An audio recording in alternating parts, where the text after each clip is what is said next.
when I cast my mind back to that summer of 1936, different kinds of memories offer themselves to me.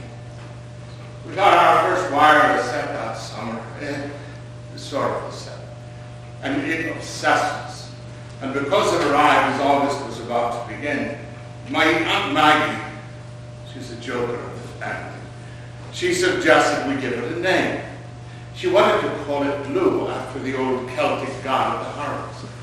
Because in the old days, August 1st was Lughnasa, the feast day of the pagan god Blue, and the days and the weeks of harvest and the fall were called the festival of Lughnasa. But my Aunt Kate, she was a national school teacher and a very proper woman, she said it would be sinful to christen an inanimate object with any sort of a name, not to talk of a pagan god. So we just called it Marconi. That was the name emblazoned on the set. About 3 weeks before we got that wireless, my Uncle Jack, my mother's brother, he come home from Africa for the first time ever. For 25 years, he had worked in a leper colony there, in a remote village called Friel in Uganda. The only time he ever left that village was for about 6 months, when he was a chaplain in World War I for the British forces in East Africa, and then back to that grim hospice, where he worked without a break for a further 18 years. And now, in his early 50s and in bad health, he come home to Ballybag, as it turns out, to die. So when I cast my mind back to that summer of 1936, these two memories, our first wireless, Uncle Jack's return, were always linked. So that when I recall my first shock at Uncle Jack's appearance shrunken and jaundiced with malaria, at the same time, I remember my first delight, indeed my awe, at the sheer magic of that radio. And when I remember our kitchen, with the Irish music being to us all the way from Athlone, and my mother and her sister suddenly catching hands and dancing a spontaneous step dance and laughing, screaming like excited schoolgirls. At the same time, I see that forlorn figure of Father Jack shuffling from room to room, as if he were searching for something, but couldn't remember what.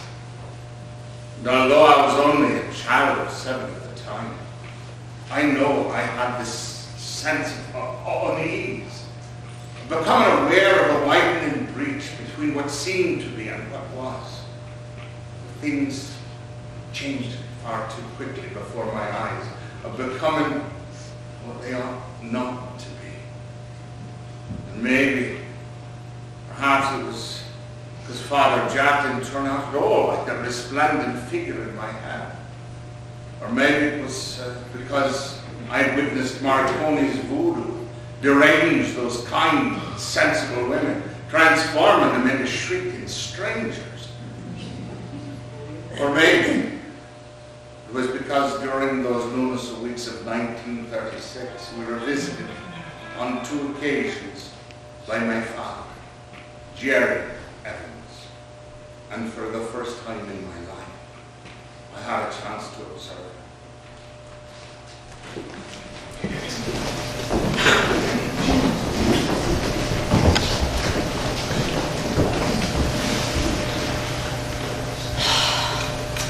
When are we going to get a decent mirror to see ourselves in? You can see enough to do, yeah. I'm going to close will crack the night.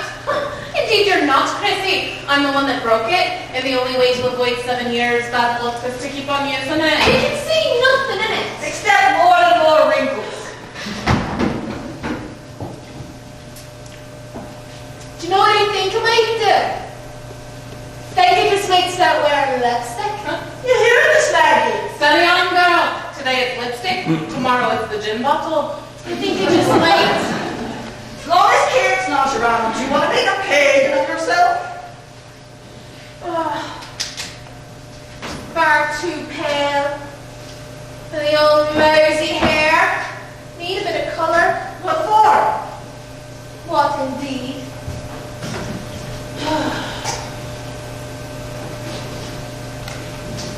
nice dress, that, wasn't it? God forgive me. Bring your come, flowers, bring your come. Bring your own cup and saucer and a bun. Mussolini will be there with his air queens in the air. Will you come, flowers, sing out when you come? Ah, not bad, I might be. Oh, you should be on the stage, Rose. I'm not a bad bit of late either, am I, me? Rose, come on in. Where's your modesty? Huh? Is that not what I am? I'm right here, a pagans, the two of you. Told you doesn't change the batteries, Dad. Went for me a while ago.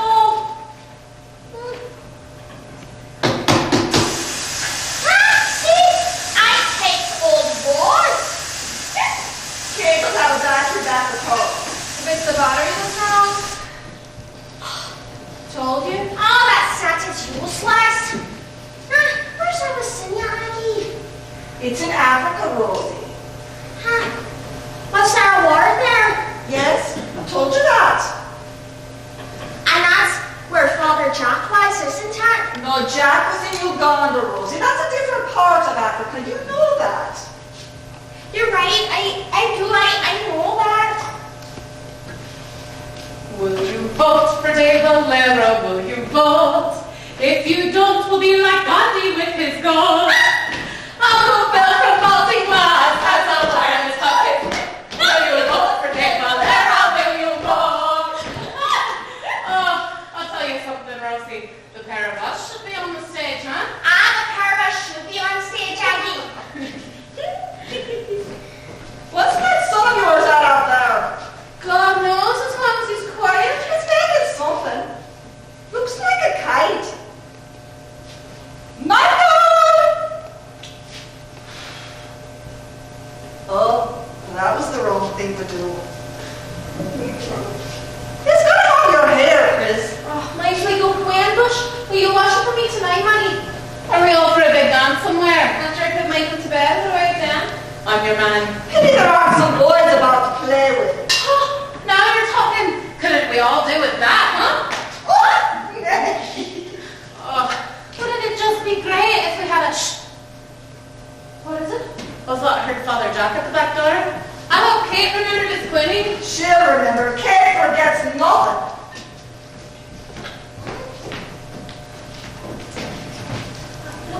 I know yours there.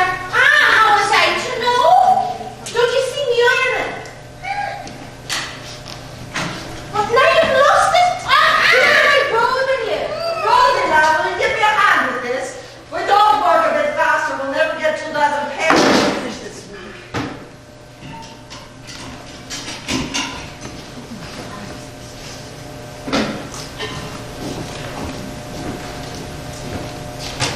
What are they supposed to be? Kites. Kites? Oh, God help your wit. Watch out when you're standing, I mean. You're stepping on the tail. Well, did it squeal? Oh, I'll make a deal with you, cub. I'll give you a penny if those things ever leave the ground, right? You're on. New riddles for ya. What goes round the house and round the house and sits in the corner? A broom. Why is a river like a watch? Because it never goes far without winding, huh? Oh, you're pathetic. Hairy out and hairy in. Lift the foot and stop it in. What is it? Give up. Think, will ya? Give up. Have you become brain in your head? Give up. A sock. What? A sock. A sock, you know. Lift your foot and stop it. You know what your trouble is, cub? You're both stupid. Watch out! My ears are out there! Look out! Where? Jesus, Mary, and Joseph, where is it? I got you again, huh, Maggie? You evil wee brat. Yeah. God forgive you. I'll get you for that one, Michael. Don't you worry. I won't forget that. And I had a barley sugar sweet for you. There are bits of cigarette tobacco stuck to it. Jesus Christ. One day you were going to fill some woman's life full of happiness. Tick, tick, tick, tick, tick, tick, tick. There. I hope it chokes you. Tick, tick, tick, tick, tick, tick, tick, tick, tick.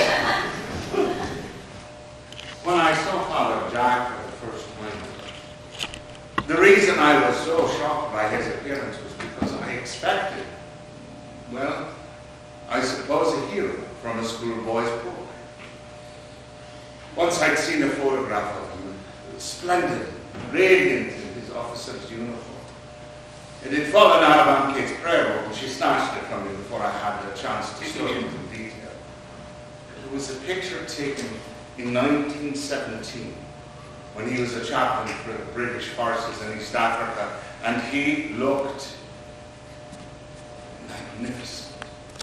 But Aunt Kate was involved locally in the War of Independence, and so Father Jack's brief career in the British Army was never referred to at that house. All the same, that wonderful Father Jack, that photo, was the image of him that lodged in my mind.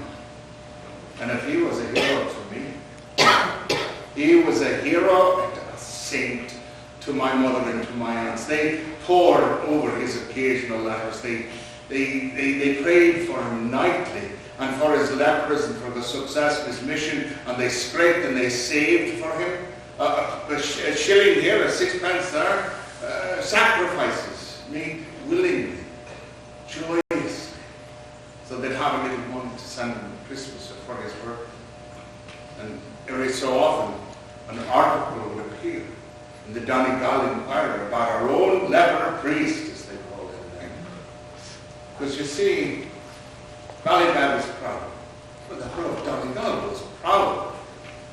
And it was only natural that our family enjoyed a small share of that fame, and it gave us sort of a status in the eyes of the community, in the parish. And it wasn't helped my aunts to bear the shame my mother brought home to the household by having me, as it was called then, added to wedding. Well, that's what I call a busy man. Come here and give your Aunt Kate a big kiss. And what's all this? It's a kite, is it? It's two kites. Well, it certainly is two kites. And they're the most wonderful kites I've ever seen. And what are these designs? Well, they're faces, I painted them. Oh, good Lord, they put the hearts across me. You did those? Oh, God bless us, those are scarifying. What are they? Devils? Ghosts? Oh, I wouldn't like to see those lads up in the sky looking down at me. Hold on there. Do you know what this is? Indeed you do. A spinning top. Good boy. And this is the whip. You know how to use it? Indeed you do. What do you say? Thanks. Thank you, Aunt Kate. Oh, and do you know what else I have in here? A new library book with coloured pictures. We'll begin reading it at bedtime. Oh, and call me the moment you're ready to fly them. I wouldn't miss that for all the world. Do you know what he's at out there? Have you seen Christina? He's making two kites. Pray tell me. All by himself, no help from anybody. You always said he was talented, kid. No doubt about it. And very mature for his years. Very cheeky for his years. Oh, I think he's beautiful, Percy. I wish you were mine. Is that a spinning top he has? Oh, it's nothing. Oh, Kate, you haven't spoiled. Where did you get it? Morgan's Arcade. And I'm sure he didn't even thank you.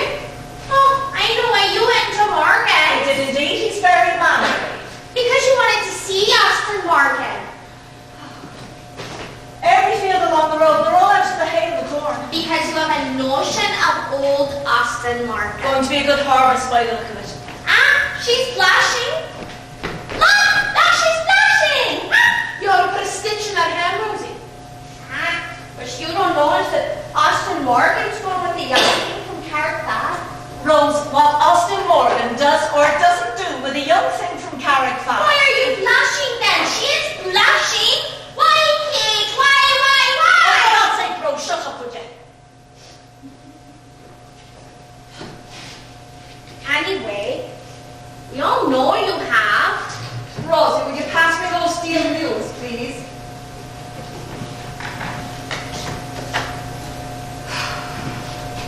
Are you tired? That road from town gets longer every day.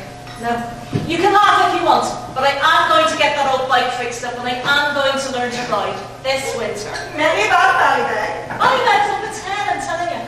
Everywhere you go, everyone you meet is the one talking. Are you going to the harvest dance?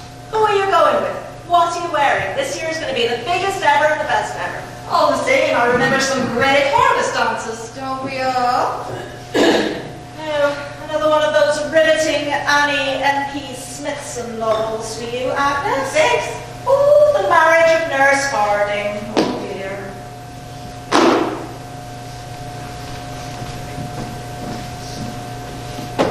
For you, Christina, 1 teaspoonful every morning before breakfast. What's this? Cod liver oil. You're far too pale. Thank you, Kate. Anyhow, I'm in the chemist shop and this young girl, wee slip of the thing, I can't even remember her name. Her mother's the hidden agent that buys her clothes. Vera McNaughton. Or her daughter, whatever you call her. Ah, Sophia. Miss Sophia, who must be all of 50. She comes up to me and she says, I hope you're not going to miss the harvest dance, Miss Mundy. It's going to be just supreme this year. And honest to God, if you saw the delight in her eyes, you could give us heaven she was talking about. Off his head, I'm telling you, like a fever in the face. Now that's the quinine. The doctor says it won't cure the malaria, but it might help to contain it. Is he in his room? I was wondering about it at the back somewhere. I told the doctor you thought him very quiet, Agnes. Yes? Well, didn't you? And the doctor says we must remember how strange everything must be to him after so long. And on top of that, Swahili has been his language for 25 years. So it's not that his mind is confused. It's just that he has difficulty remembering the English words for what he wants to say. But you know, Kate, no matter what the doctor says, his mind is a bit confused. Can't tell the difference between us. He keeps calling you Rose. He keeps calling me some strange name like Okawa. What's it? I mean, you've heard him, haven't you? Okawa was his houseboy. He was very attached to it. He could get cords in his foot. To God, I don't end up crippled like poor mother. May she rest in peace. Wouldn't it be a good one if we all went? Went where? To the harvest dance. Aggie! Just like we used to all dressed up. I think I'd go. Oh, I go to Aggie. I go with you. For heaven's sake, Agnes, you're not serious. I think I am. It's more than Ballybeg on this head. I think we should all go. Have you any idea what it'd be like crawling with cheeky young brats that I taught years ago? I came. God, Aggie. You know how to love dancing? And all the riffraff of the countryside. I'm game. What do you say? You have a 7-year-old child, have you forgotten that? You can wear my blue dress. You have to shake your foot and it brings out the colour of your eye. I haven't. God, I could be dancing non-stop all night, all week, all month. And who'll look after father? And you can wear that cotton dress you got for confirmation last year. You're beautiful in a cake. Oh, what sort of Oh, and you can wear my brown shoes with the crossovers. This is silly talk. We can't Would have Maggie that, go can we? too? Would Maggie Ward try to stop her? Look at Agnes, what do you think? We're going. Are we? We're off. Where are we? Maybe we're mad. Are we mad? Cost 4 and 6 to get in. I'm £5 saved. I'll take you. I'll take us all. Hold on now. Oh, how many years has it been since we were at the harvest dance? At any dance. And I don't care how young they are, how drunk or dirty or sweaty they are. I want to dance, Kate. It's a festival of Lughnasa. I'm only 35. I want to dance. No, I know, Agnes, I know. All the same. Oh my God. It's settled. We're going. The Monday girls, all 5 of us together. Like we used to. Like we used to. Oh, I love you, Maggie. I love corn and chocolate biscuits. Will you come from the dinner? Will you come? No, we're going nowhere. We don't want to go. Look at yourselves, will you? Just look at yourselves. Dancing at our time of day. That's for young people with no duties and no responsibilities and nothing in their heads but pleasure. Kate, if we all want Do you want the whole countryside to be laughing at us?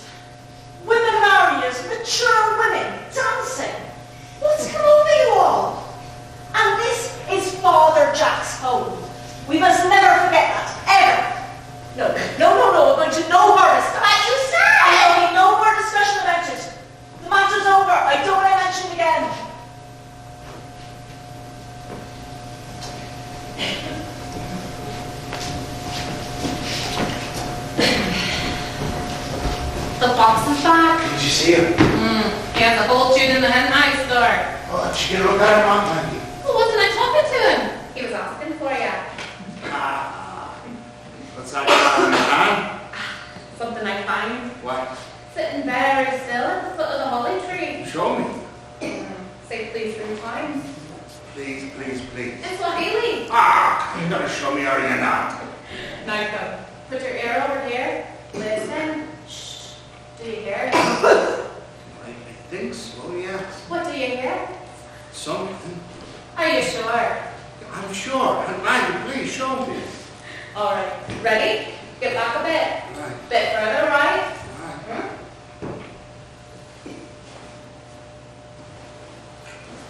What was it? Did you see it? I think so, yes. Wasn't it wonderful? Was it a bird? The colors are so beautiful. Trouble is, just one quick glimpse. That's all you ever get. And if you miss that, What was it, Aunt Maggie? well, don't you know what it was? It was all in your mind. Now we're quits.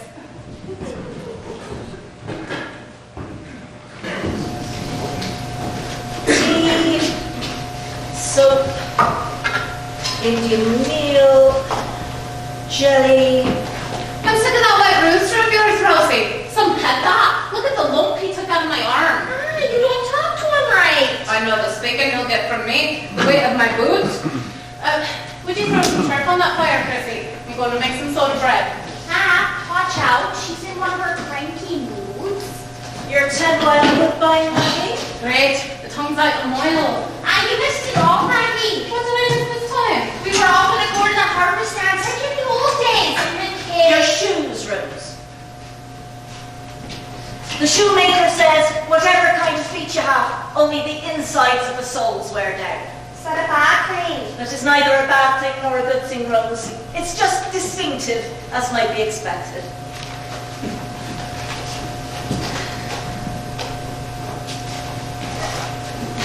Now, corn flour, salt, tapioca, one penny for some reason, sugar for the bilberry jam, if we ever get the bilberries. Look at the packet of wild woodbine she got me. What's wrong with that? Only 9 cigarettes in it. They're so wild, one of them must have escaped on her.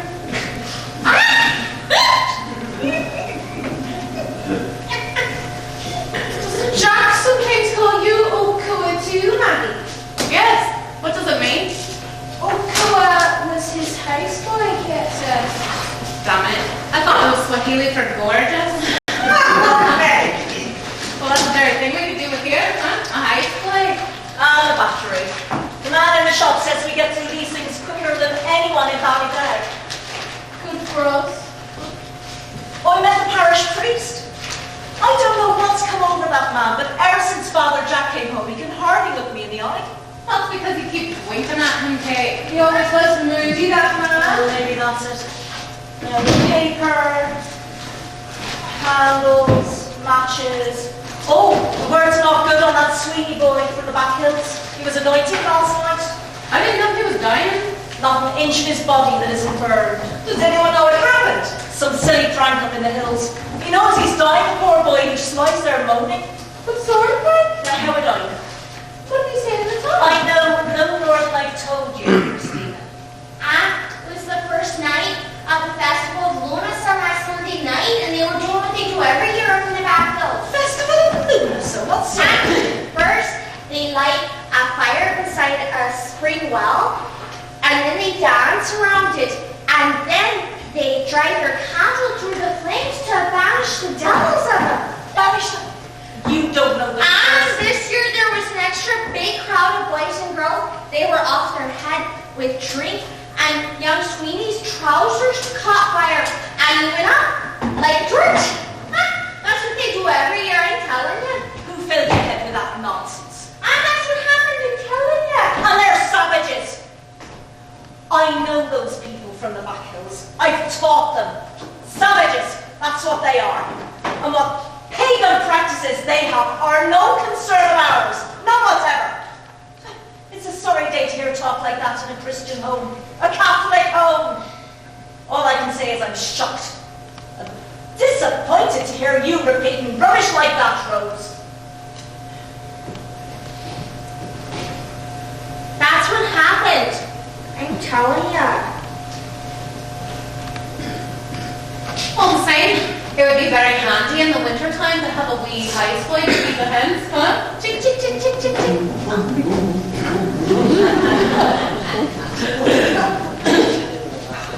I beg your pardon.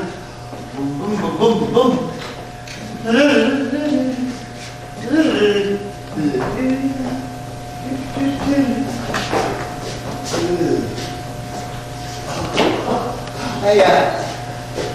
Wrong apartment. I beg your pardon. Come in and join us, Jack. May I? You're looking well, Jack. Yes. I expected to enter my bedroom through that. What I'm missing, what I require, I had a handkerchief in my pocket. And I think when Here's I a said, handkerchief, Jack. I thank you. I'm grateful. It is so strange. I don't remember the architecture, the planning, what's the word? The layout. I don't recollect the layout of this home. Scarcely. I thought the front door was through there. That is so strange, isn't it?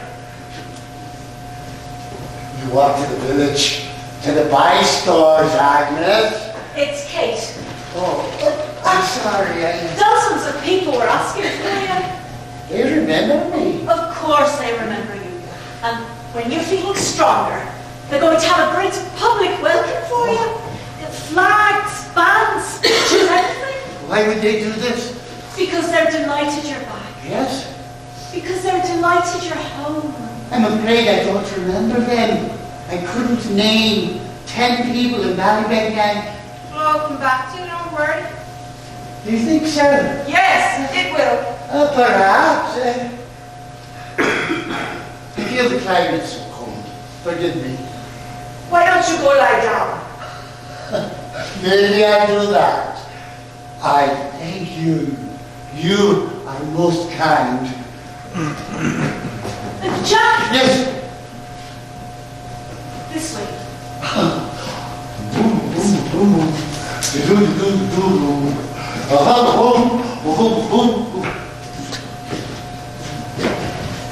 La la la la la la la.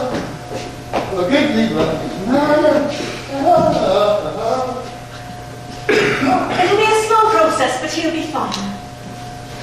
Now, apples, butter, margarine, flour. Oh, wait till you hear. Who did I meet in the post office? Marnie, are you listening to me? Yes. You'll never believe it. Your old pal, Bernie O'Donnell. Home from London, first time back in 20 years. Marnie. Absolutely gorgeous. The figure of a girl of 18, dressed to kill from head to foot, and the hair as black and as curly as the day she left. I can't tell you, a film star. Bernie O'Donnell. And beside her, two of the most beautiful children you ever laid eyes on. Twins. They'll be 14 next month. And to see the three of them together, oh, like sisters, I'm telling you. Twin girls. Identical. Identical. Nora and Nina. Ah, Mother always used to say twins were a double blessing. Bernie O'Donnell. Oh my goodness. And wait till you hear. They are pure blonde. Where in the name of God did the blonde hair come from, I asked her. The father, Eric, she says. He's from Stockholm. Stockholm? Where's Stockholm, Maggie? So there you have it. Bernie O'Donnell, married to a Swede. I couldn't believe my eyes. But the same bubbly, laughing, happy Bernie, asking about everybody today. She remembers so. Oh, she knew all about Michael. At his age to the very month. Was Agnes still the quickest knitter in Ballybeck? Were none of us thinking of getting married? And weren't we wise? But does she remember me? Rose had the sweetest smile I ever saw. There! But asking especially for you, Maggie, how you were doing, what you were doing, how you were looking, were you as light-hearted as ever?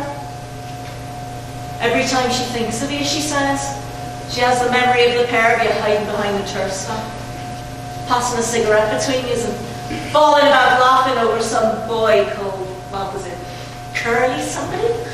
Curly McDade. An idiot of a fella, bald as an egg at 17. Oh, Bernie McDonald, oh my goodness. Will she be around for a while? Leaving tomorrow. Oh, we won't see her, so that's a pity. Nice names, though, aren't they? Nina and Nora. I like Laura. Nice name, strong name. Not so sure about Nina. Do you like Nina for a name? Nina. No, not a lot. Well, if there's a Saint Nina, I'm afraid she's not in my prayer book. Maybe she's a Swedish saint. Oh, saints in Sweden. What'll it be next? Mother always used to say, men's were a double blessing. You've offered us that cheap wisdom already, Rose.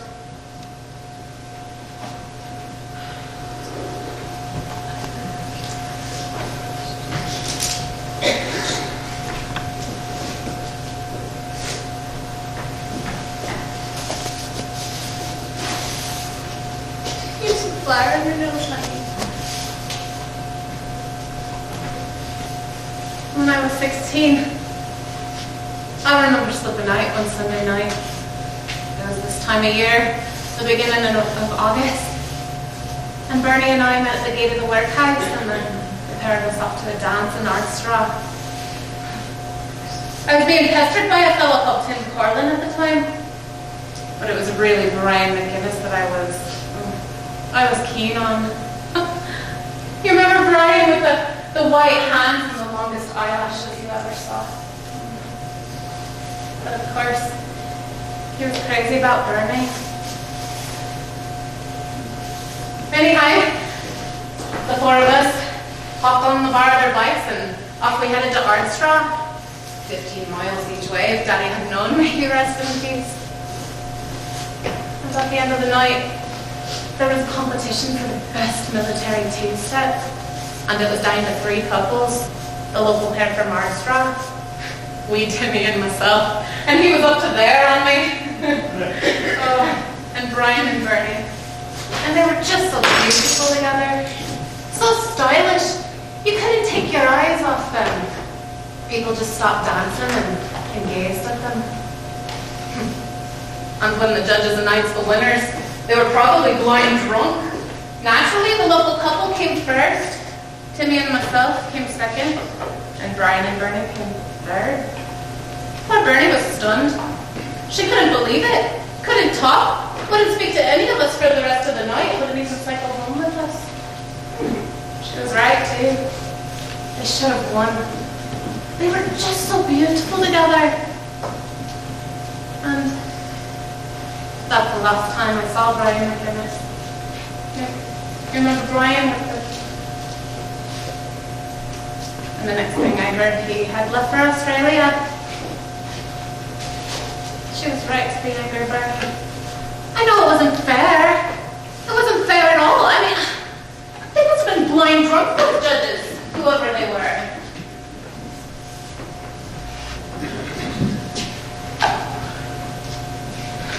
Is that thing working now, Christina? What's that? Marconi. Oh, Marconi, yes. Should be.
something, girls.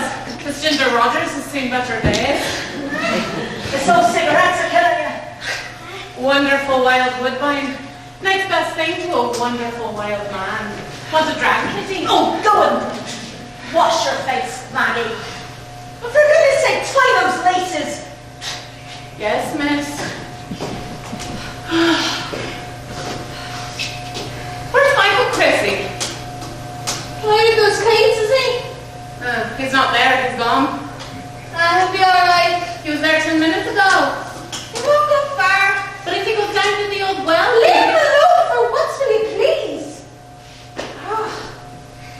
Who's making the tea this evening? Who makes the tea every evening? The connection seems to be alright. Please take that surface off, Christina. Maybe a valve is gone. I knew it valve would play. Have you no sense of propriety? Throw it out if you ask me. I'd be all for that. It's junk, that said. Goddamn bloody useless. Oh, you'll buy a new one, will you? It was never any good. You'll buy it out of your glove money, will you? I thought what you and Rose are knitting gloves was barely sufficient to clothe the pair of you. This isn't your classroom, Kate. Because I certainly don't see any of it being offered for the upkeep of the house. Please, Kate. So down stretches to buy a new wireless. Wonderful. I make you every meal you sit down to every Then day. you actually start knitting gloves. I've washed every stitch of clothes you wear. I polish your shoes and make your bed. We both do, Rose and I. Paint the house, sweep the chimney, cut the grass, save the turf. What to have here, Kate, are two unpaid servants. And you know what your nickname is at the school? The gander. They call you the gander.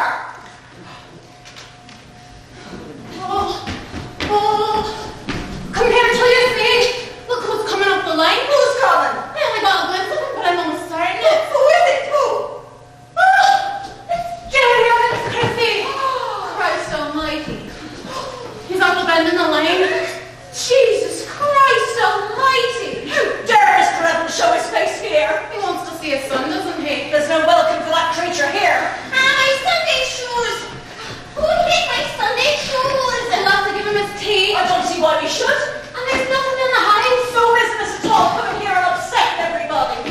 You're right, Kate. I hate him. I hate him.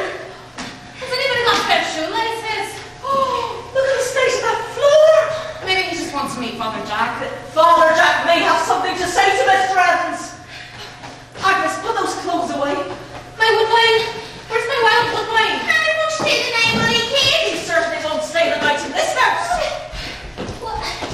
How do you think it's a quarter now, Kate? Has anybody got a bit of twine? Be perfectly calm. Be very calm and very dignified. Oh, stop beating our crows. There's nobody there. Let me see. You were wrong, Maggie. There's nobody there at all. God. Oh, Pip. Yes, there is. Maggie was right. Where are you shooting? Has he a walking stick? Yes. On a straw hat? Yes. It's Mr. Evans, all right. Yes, there he is. There he is. Sweet God. Oh, look at the stare at me. What do I say to him? How close is he? Oh, I cannot face that man, Kate. I hate him. I hate That's a him. very unchristian thing to say, Rose. There's no luck in talk like that. My hand's scared.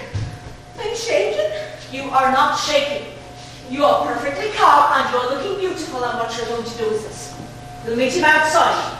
You'll tell him his son is healthy and happy. And then you'll send him packing. Yourself and Michael are managing quite well without him, as you always have. Oh, of course, ask him in.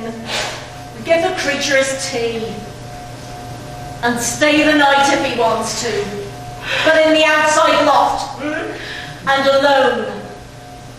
Now, I brought a newspaper home with me. Did anybody see where I left it? Where is he, Maggie? In the garden. Agnes, did you see where I left the paper? It's on the turf box, Kate.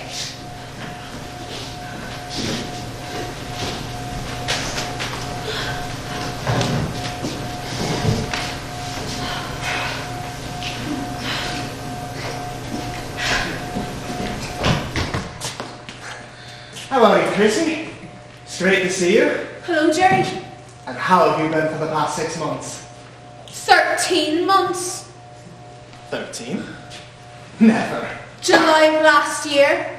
July the 7th. Wow. Where does the time go? 13 months. Whew. A dozen times, 24 times, I planned a visit and something came up and I just couldn't get away. Well, you're here now. Certainly am. And that was a bit of good fortune. Last night, in a bar in Sligo, I bumped into this chappie with a brand new Morris Cowley. And he let slip that he's on his way to Ballybeg in the morning. Ballybeg? Something familiar about that name. So, here I am, in the flesh as a matter of interest. Bit of good luck, that, wasn't it? Yes. He just let slip, and here I am. Oh yes, what wonderful luck. Yes. Looks terrified, the poor fella. Terrified of my foot. Come over till you see him again. Not just now. I'm sure he could do with a good meal. I'll give him 3 minutes, and then if she doesn't hunt him, I will. You're looking wonderful, Chrissy. Really great. Terrific. My hair's like a wind bush.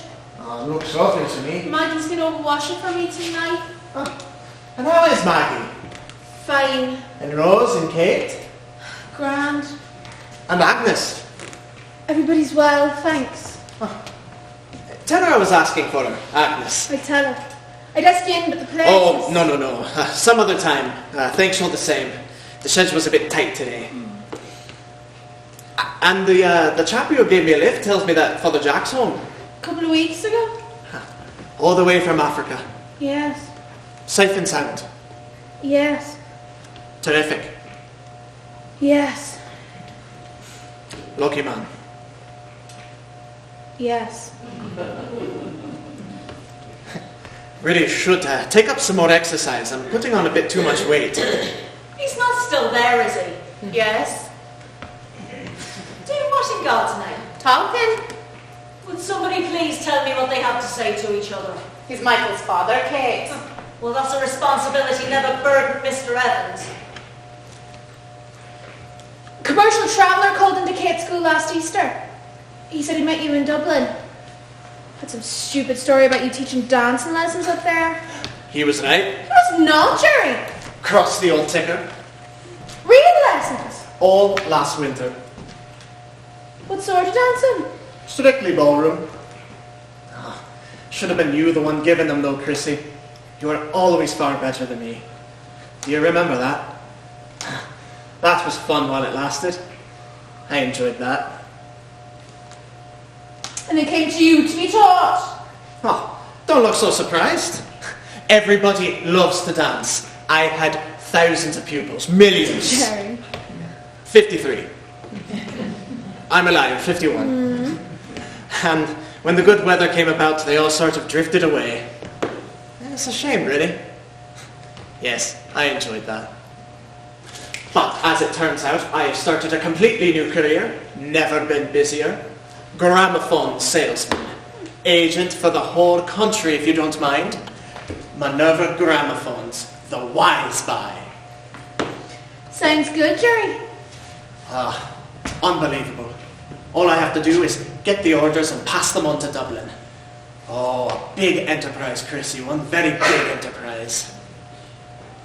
You doing all right, so? Fabulous. The wholesaler can't keep up with me. You see this country? This country is gramophone crazy. I'll give you an example. Day before yesterday, just west of Outerard. Spots this house up on the side of the hill. Something seemed just right about it, you know? So, off the bike, up the lane, knocks, and out comes this enormous chappie with red hair. What are you laughing at? Jerry.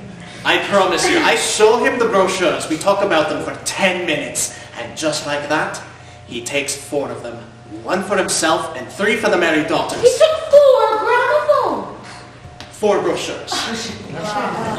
But he'll buy. I promise you he'll buy. Oh, I tell you, Chrissy, people used to think that gramophones would be a thing of the past once the radios came in. But they were wrong, in my experience.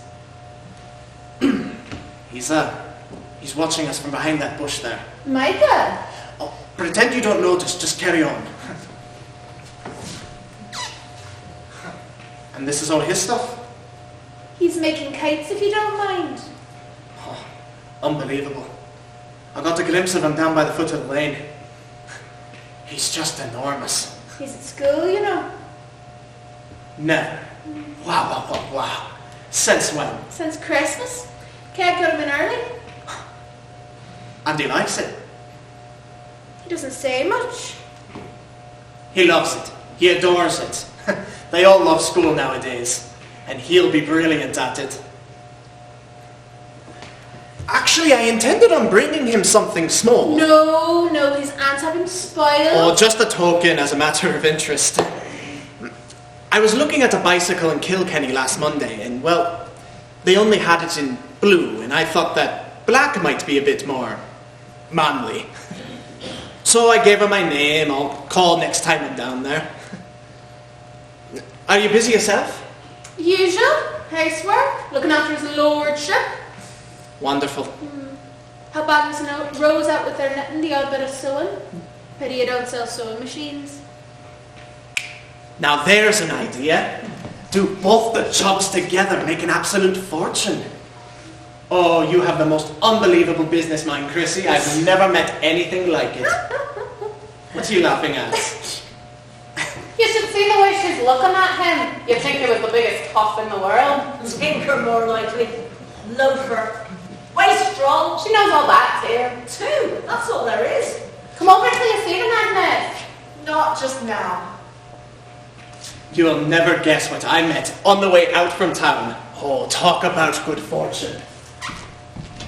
A cow with a single horn coming right out of its forehead. You never did. As God as my judge, walking completely alone, nobody near it. Jerry. And as we were passing, it stopped and looked me right in the eye. That was no cow you met. That was a unicorn. Go ahead and mock. A unicorn has the body of a horse. This was a cow. A perfectly ordinary brown cow, except that it had a single horn coming right out of here. Would I tell you a lie? Go ahead and laugh, but that is what I saw. How many cows like that have you ever met? Thousands. Millions. Stop it. Oh, I bet it's the only cow of its kind in all of Ireland. Maybe in all of the world.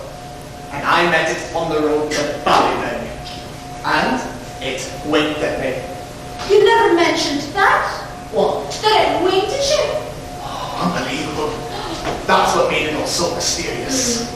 Oh yes, that is going to be a fabulous omen. Maybe I'll sell a gramophone this week. Or two after all. What did she say? Look there! A single magpie. Oh, that is definitely a bad omen.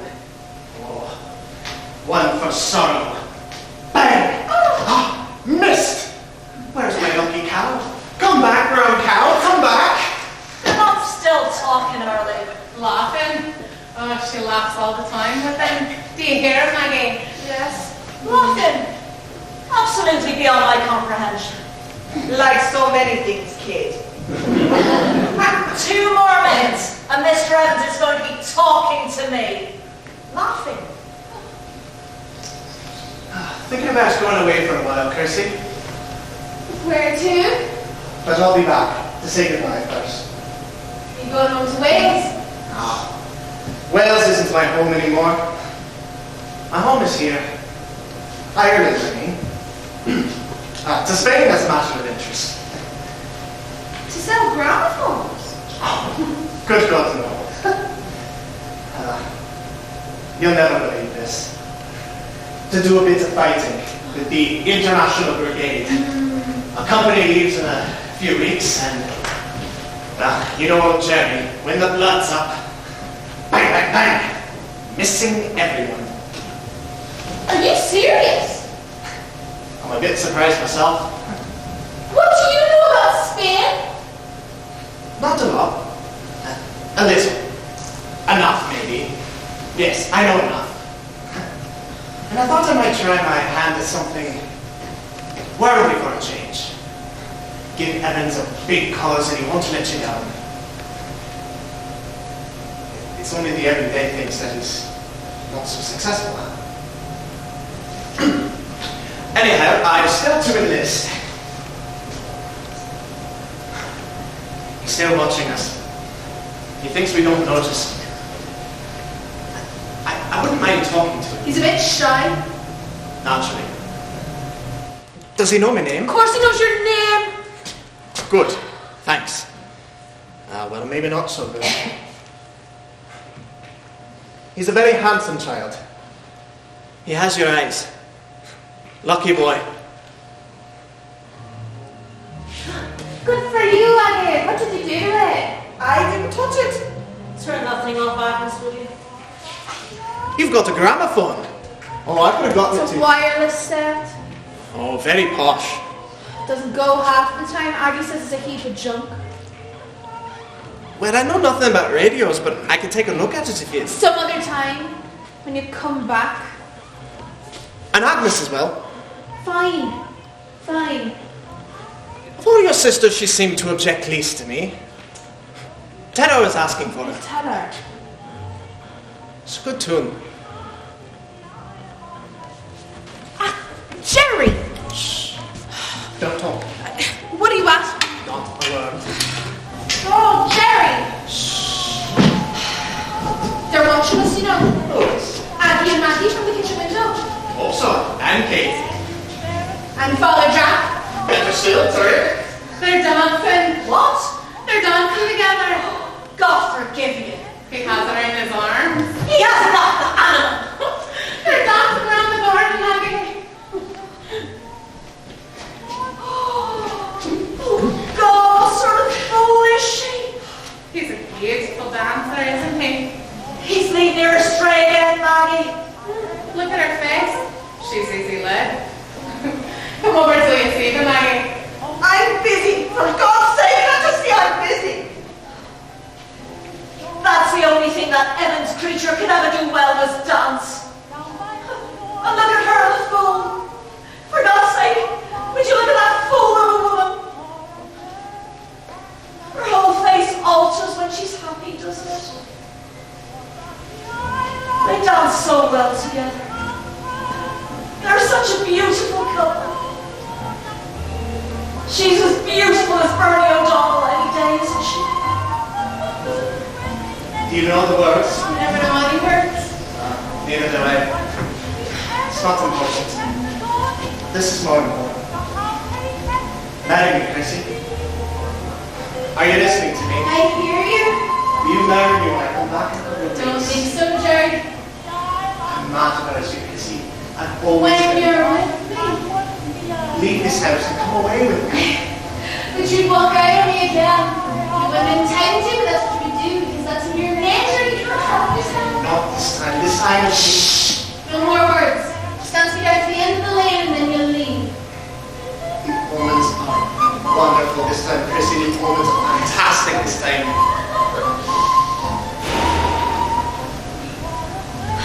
They're away, dancing. Whatever's wrong with it. That's all it seems to last.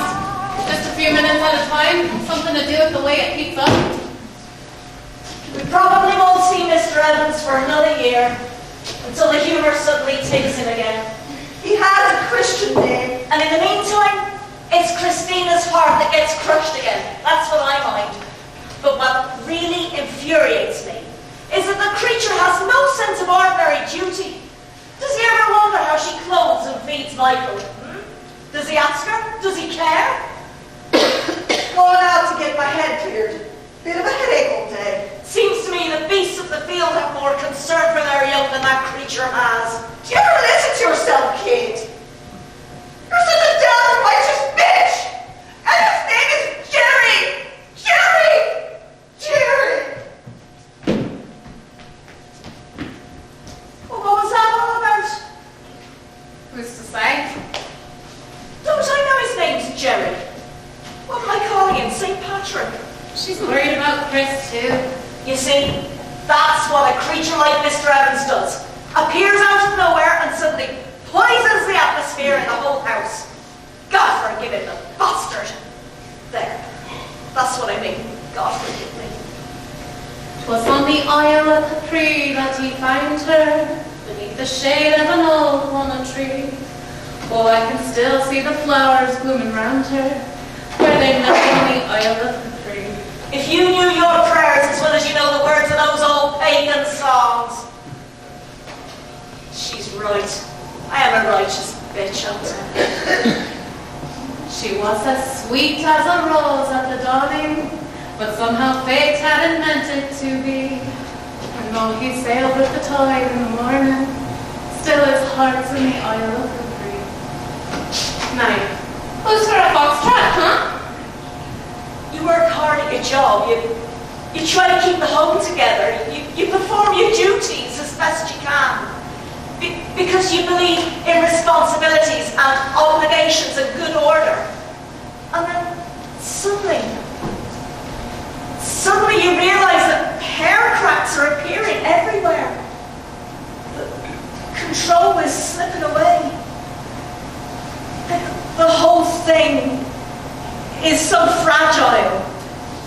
It can't be held together much longer.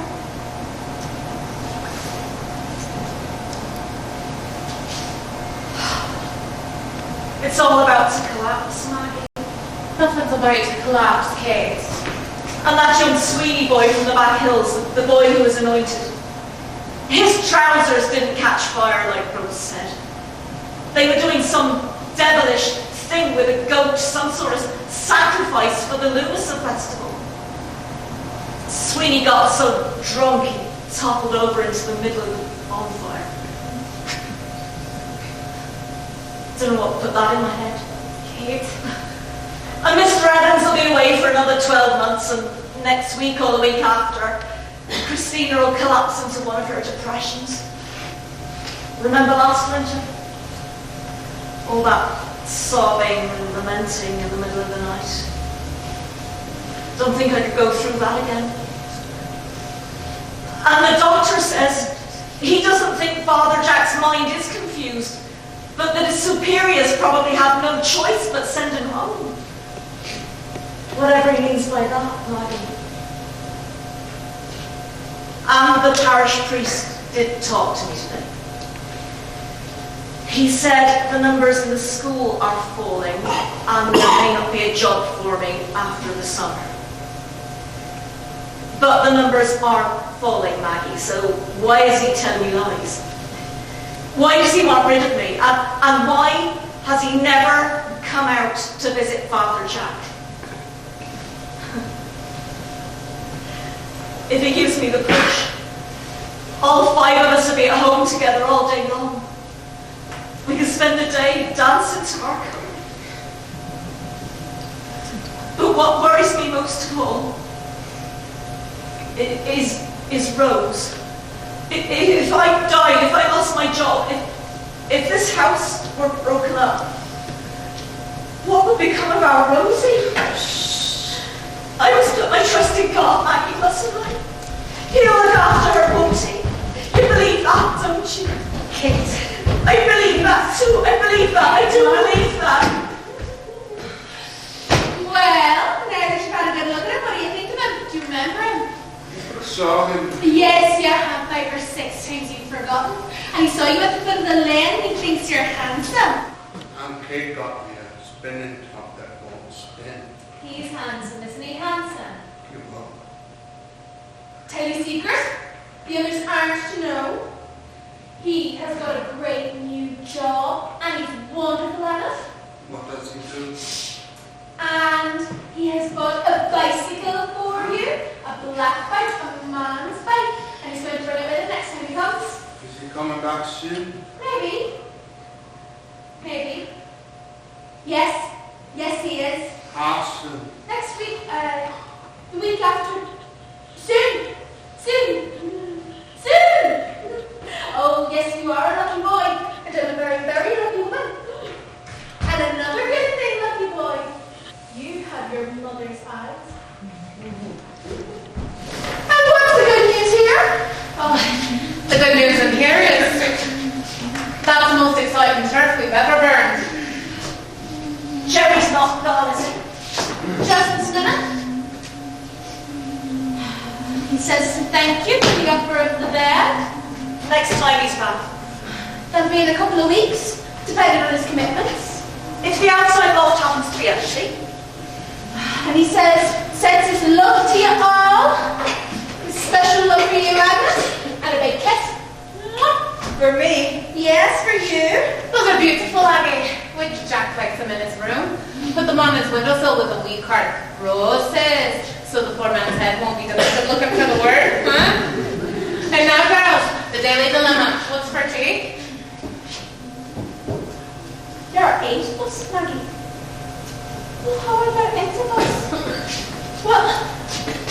Let's soldier up the sycamore, Well, we don't have a great larder, but it's a nice challenge for someone like myself. I'm making the tea, Maggie. Yeah? I make the tea every evening, don't I? Just this once. I make the tea! I make the tea every evening. Why shouldn't I make it tonight as usual? There's no reason at all. Aggie's the chef.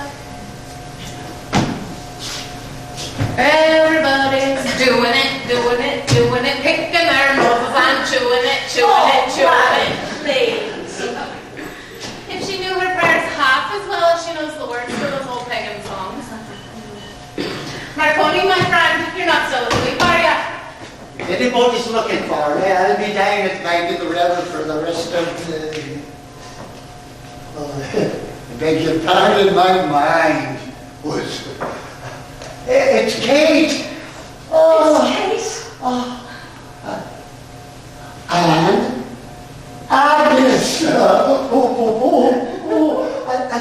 And Margaret! How are you, Jack? And this is... Christina? Forgive me, Chris. You were only a baby when I went away. I remember Mother lifting you up as the train was pulling out of the station and waving your hand at me. You were so young, and you scarcely had any hair. But she had managed to attach a tiny peak. What's the word? A bow. A bow. Just about here. And as she waved her hand, the bow fell off. It's like a picture. A camera picture. A photograph. It's like a photograph in my mind. Hair's not much better even now, Jack. And I remember you crying, Margaret. Was I? Yes. Your face was all blotchy with tears. You may be sure beautiful as ever. And you. And Kate were on Mother's right. And Rose was between you. You each had a hand in Mother's face. I remember showing nothing. I often wondered about that afterwards. She knew she'd never see you again in her lifetime. I know that, but in the older life, do you think perhaps Mother didn't believe in the ancestral spirits? Ancestral? What are you blabbering about, Jack? Mother was a saintly woman who knew she was going straight to heaven. And don't you forget to take your medicine again this evening. You're supposed to take it 3 times a day. What about a priest who took so much quinine that he became an addict and almost died? A German priest, Father Sherpeggi. He was rushed to hospital, incomparable. They could do nothing for him. So, Okawa and I took him to our local medicine man, and Carol Sherpeggi lived until he was 88. There was a strange white bird on my windowsill when I woke up this morning. That's Rosie's pet rooster. Keep away from that thing. Look what it did to my arm, Jack. One of these days I'm going to wring its neck. That's what we do in Rihanna. When we want to please the spirits or to appease them, we kill a rooster or a young goat too. It's a very exciting exhibition. That's not the word, is it? Demonstration? No. Show? No. What's the word I'm looking for? Spectacle? That's not it. The word to describe. Sacred and mysterious. You have a ritual killing. You offer up sacrifice. You have dancing. An incantation. What's the word for that? For that? Gone. Lost it. My vocabulary has deserted me. I think perhaps I should put on more clothes. Did you speak Swahili all the time out there, Jack? All the time? Yes. Oh, Awatu. Oh, what? Awatu. To the people. Swahili. When Europeans come, we speak English. What if we had a visitor? A visitation from the district commissioner. The present district commissioner knows Swahili, but he won't speak it. He's a stubborn man. He and I fight a lot, but I like him. The Irish outcast, he calls me. He's always inviting me to spend the weekend with him in Kampala to keep me from going native, as he calls it.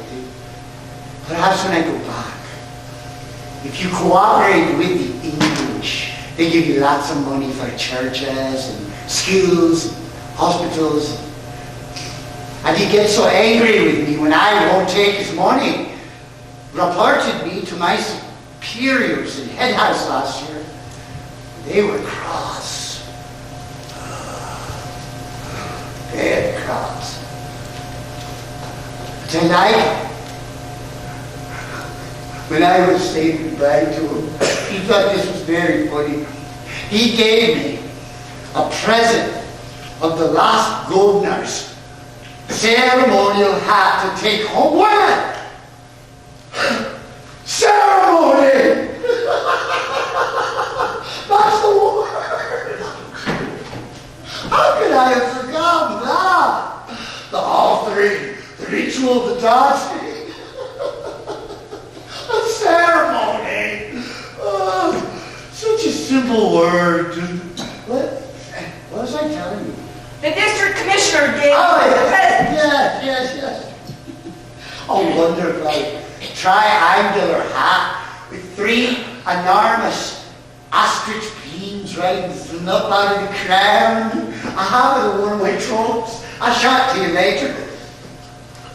Ceremony! Yeah.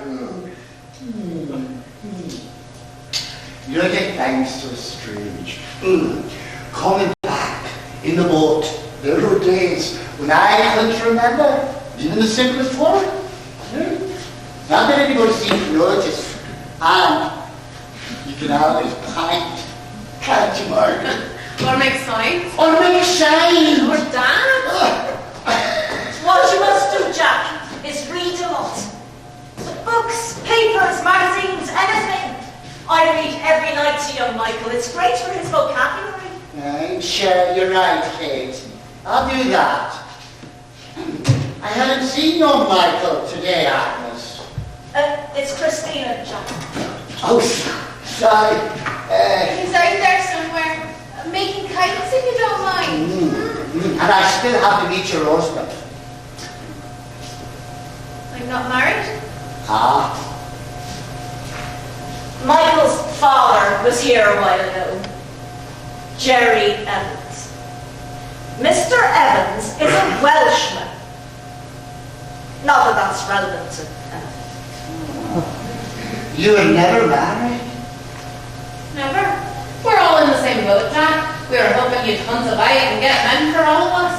So, Michael is a love child? Yes, I suppose so.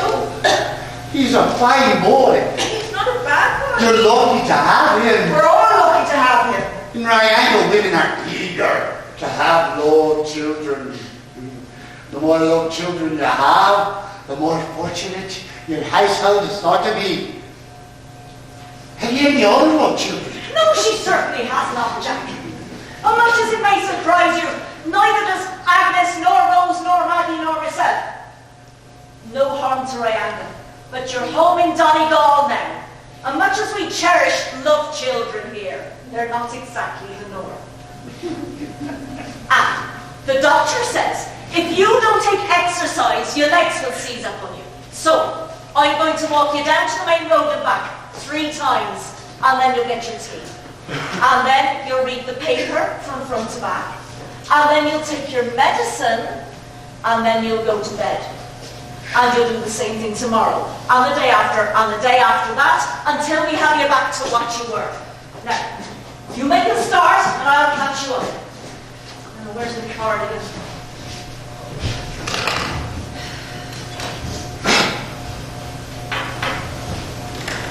Some of Aunt Kate's forebodings weren't all that inaccurate. Indeed, some of them would be fulfilled before the festival of Lughnasa was over. She was right about my Uncle Jack. He had been called home by his superiors, but not because his mind was confused, but for reasons that would become clearer as the summer drew to a close. And she was right about losing her job at the local school. Parish priest did not take her back when the new term began, although that had more to do with Father Jack than with full in numbers. And she was right about Rose. She was right to be uneasy about her. And, as it turns out, about Agnes too. But what she couldn't have foreseen was how quickly the home would break apart, and that when she would wake up one morning in early September, both Agnes and Rose would have left forever. She was wrong about my father. I suppose their natures were so opportune that she would always be wrong about my father, because he did come back in a couple of weeks, as he said he would. And although my mother and he never went through the conventional form of marriage, once again they danced together, witnessed by the unseen sisters. But this time, it was a dance without music, just there, in ritual circles, round and round that square, and then down the lane and back up again. Slowly, formally, easy deliberation, my mother, with her head thrown back, eyes closed, mouth slightly open, my father holding her, just that little distance away from her, so that he could regard her upturned face. No words, no melodies, no singing, just that swish and whisper of their feet across the grass. I watched that ceremony, till behind that bush. But this time they were conscious only of themselves and of their dancing. And when he went away to fight with the International Brigade, my mother grieved for him, as any black would grieve. But this time, there would be no sob, no lament, no collapse into a depression.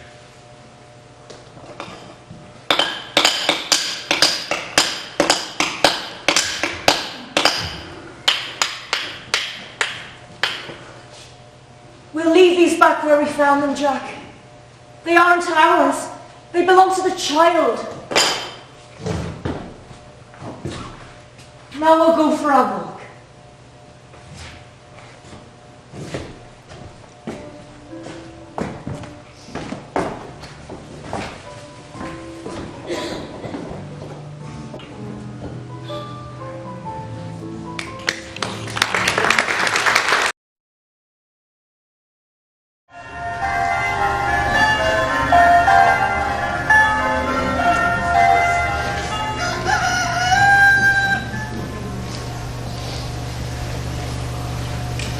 Oh, play to me, gypsy, the moon's high above. Oh, play me your serenade, the songs I love.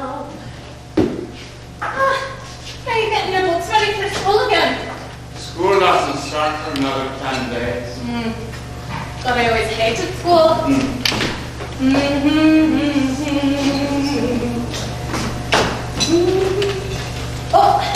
you and I have a little financial matter to discuss.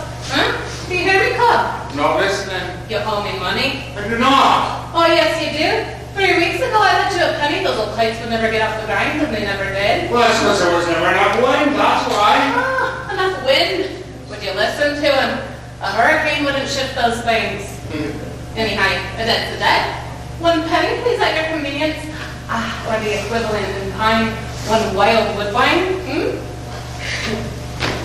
Beside your caravan, the campfire. Alone on Maggie, would you? I'll be your vagabond, just for tonight. Now look what you made me do. The page is out blotted now. Your frank opinion, Cup. On my vagabond material. Get off my road, will you? I'm trying to write a letter. Oh, that's who? That's for me to know and you to find out. Whoever it is, you need to be smart to read that scrawl. It's the Santa Claus. In September. Nothing like getting it in before the rush. What are you asking for? Belt. A bell? For my bicycle. For your bicycle? The one my daddy bought me. He bought it in Kilkenny. So they're stupid. Your daddy has bought you a bicycle? Yeah, he told me so. He said he bought it today. It's a black bike. It's a man's bike. And your daddy told you that? Yeah, he said it'll be coming and delivered here next week. He said it'll be coming to the house. He promised me. Well, if he promised you, now, who can we get to teach you to ride, I know how to ride. You don't? No, I do. I learned last week there at school. But you can't ride.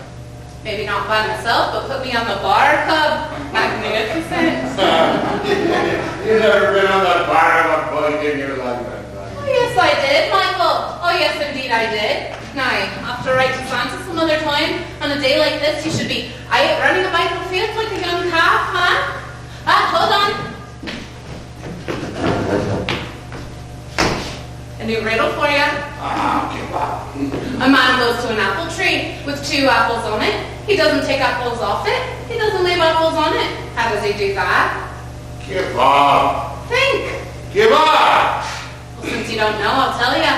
He takes 1 apple off. Get it? He doesn't take apples off. He doesn't leave apples on. God. You might as well be talking to a turf stock.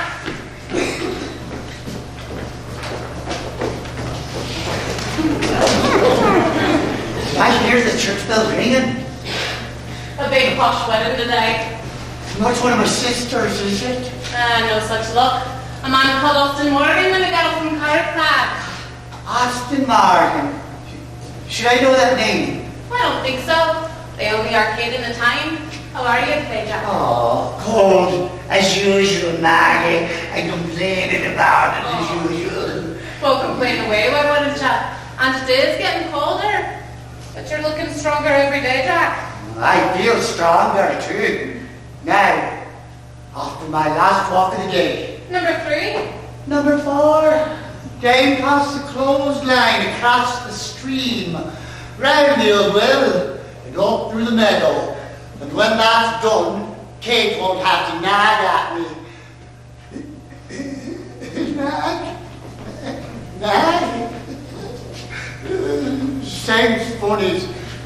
Something wrong with that. Nag? That's not a word, is it? Nag, yes. Yeah. Keep on at somebody. Good. Nag! So my English vocabulary is coming back too. Great. Nag! You sound a bit strange.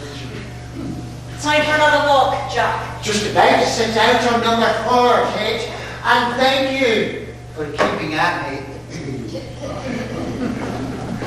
No sign of Rose and Athens yet? Thought they were away picking bilberries. They said they'd be back for tea. Oh, you used to pick bilberries, Jack. Do you remember? Down beside the old quarry. The very place. Mother and myself every Lughnasa. The annual ritual. And then she'd make the most wonderful jam. And that's what you took to school with you every day, all through the winter. Piece of soda bread, bilberry jam. But no butter. Except on special occasions when you got scones. And for some reason, they were always buttered. I must walk down to that old quarry one of these days.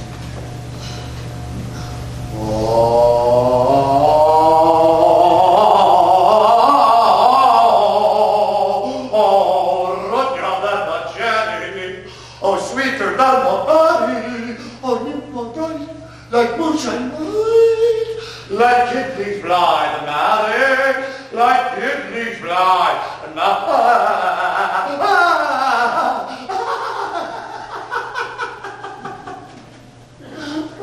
Where on earth did that come from? You see, Kate, it's all coming back to me. So you'll soon begin saying mass again? Yes, indeed. Here in the house. Why not? Perhaps I'll start next Monday. All the neighbours would join us, wouldn't they? Oh, they surely would. A lot of them have been asking me already. Well, how will we let them know? I wouldn't worry about that. Word gets about very quickly. Okoa does. You know Okoa, don't you? Your houseboy. My friend, my mentor, my counselor, and my houseboy as well. Anyhow, Okoa summons our people by striking this huge iron gong he made himself. Did you hear that wedding bell this morning, Kate? Yes. Well, Okoa's gone would carry 4 times as far as that, and in this bigger ceremony, he'll go around to all the neighbouring villages blowing on this enormous flute he made himself. And they all meet in your church. When I had a church, now we meet in the common, in the middle of the village, and if it's an important ceremony, you'd have up to 300 or 400 people there. All gathered together for mass. Maybe, or maybe to offer sacrifice to Obi, our great goddess of the earth, so that the crops would flourish. Or maybe to get in touch with our departed fathers for their advice and wisdom. Or maybe to thank the spirit of our tribe if they be good to us, or to appease them if they're angry. I complain to God that your calendar ceremonies gets fuller every year. Now, this time of year over there, at the Ugandan harvest time, we have 2 very wonderful ceremonies. The festival of the new yam and the festival of the sweet cassavas. And they're both dedicated to our great goddess Obi. But these aren't Christian ceremonies, Jack, are they? Oh no. The Rayangans have always been faithful to their own beliefs. Like these 2 festivals I'm telling you about. And they're both very special. Really magnificent ceremonies. I haven't told you about these 2 festivals before, have I? No, Jack, you haven't. They begin very formally, very solemnly, with ritual killing of a fowl or a goat or a young calf down at the bank of the river. Then, the ceremonial cutting and anointing of the first yams and the first cassava. And we pass these round in huge wooden bowls. Then, incantation, a chant, really, that expresses our gratitude and that also acts as rhythm or percussion to the ritual dance. And when the Thanksgiving is over,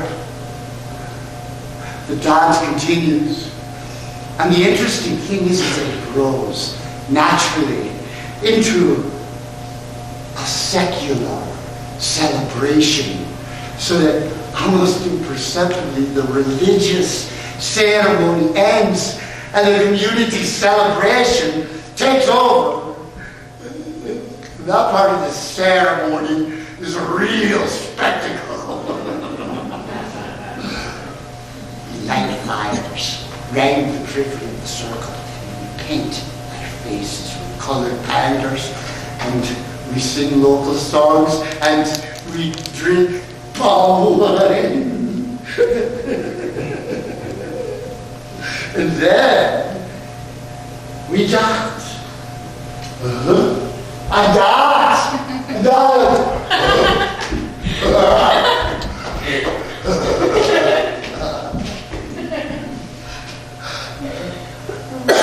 Children, men, women, most of them lepers, really with misshapen limbs, with missing limbs, dancing, believe it or not, for days on end. It's the most wonderful sight you've ever seen.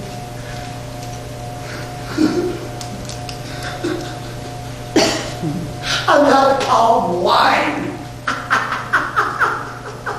They dole it out in arms. There's no sense of time.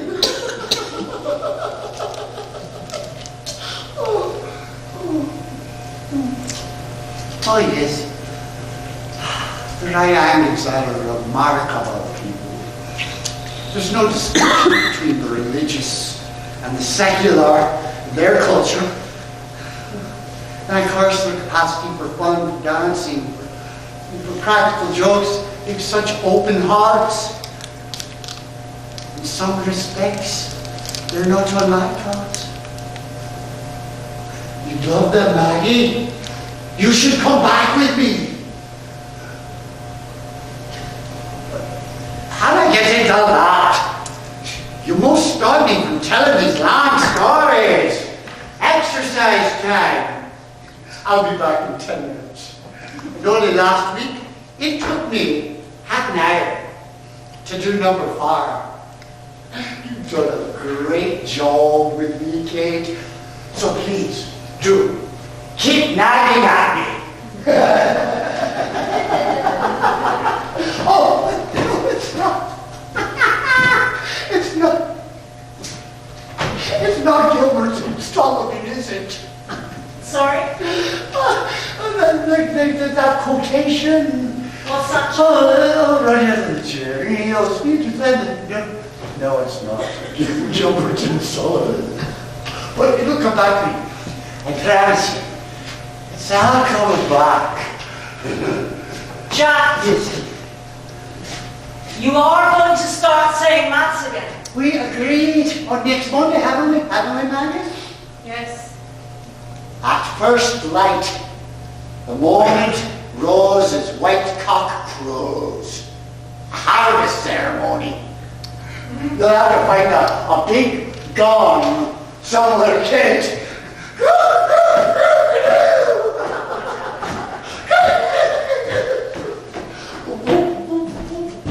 I told you. You wouldn't believe me, I told you. What do you think?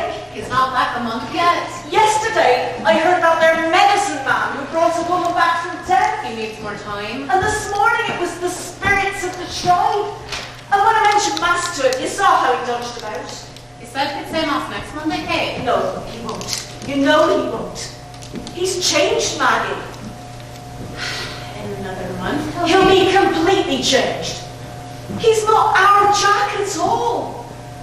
And it's what he's changed into that frightens me. Doesn't frighten me. If you saw your face, of course it does. Oh, dear God. All the same, Kitty. I don't think it's a sight I'd like to see. What sight? A clutter of lepers trying to do the village heritage instead. God forgive you, Maggie Lundy. Those poor creatures are entitled to. This must be kept in the family, Maggie. Do you hear? Not a word of this must go outside these walls. Not a syllable. No false modesty, Chrissy. You are a great dancer. No, I'm not. You should be a professional dancer. You're talking rubbish. Come on, let's dance once more around the garden. We've done that. I'm down the lane and up again without music. That's enough for one day. Tell me again about signing up. Was it really in a church? Oh, it was unbelievable, let me tell It you. was in a real church. A Catholic church, as a matter of interest. And in the back, in the sanctuary, there were these three men, two of them wearing these trench coats. Between them, behind the lectern, was this little chappie wearing a sort of military cap, speaking in an accent I could hardly understand. Naturally, I thought he was from Spain. From Armagh, as it turns out. I'm sure he couldn't understand you either. He described himself as the recruiting officer. Take it from me, comrade. Nobody gets into the brigade without my unanimity. So wonder he accepted you? Do you offer your allegiance, your loyalty, your full endeavours to the Popular Front? What's the Popular Front? The Spanish government that I'm going to be keeping in power. I take it you're a syndicalist. No.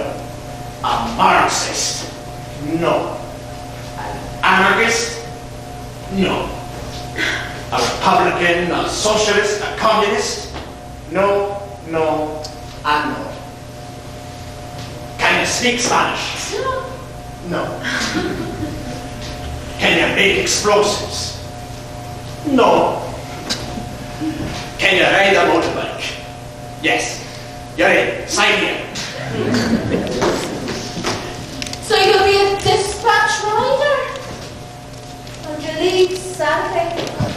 First time. How long will you be? But as long as it takes for me to sort the place out. Seriously, Jared? Only a few months. They say it should be over by Christmas. They always say it'll be over by Christmas. Still don't know where you're going. Not so sure I know either. Who wants a salesman who can't sell? Anyway, there has to be something right about the cause. And there's a place to go. Maybe that's what a man needs, is a named destination. Democracy, Ballybay, heaven. Women's illusions are not so easily satisfied. They make for better drifters. Anyway, he hands me the pen to sign on the dotted line. And it's when I'm signing my name, I look over the lectern and I see the box. What box? He was standing on a box. The chappie was a midget. Sheriff! No more than 3 feet tall, I promise you. Evans! And afterwards, when we're having drinks, he's telling me that he is invaluable to the brigade because he is a master at disguising himself. Sheriff! You are an absolute! Why don't we go up to the old well? We're going nowhere. Come inside and take a look at this wireless and stuff. The starts never feels like it. I told you, I know nothing about I radio. said you're a genius at them. Gracie, I wouldn't even know You where can to... try, can't you? Come on, Michael. This is a bad.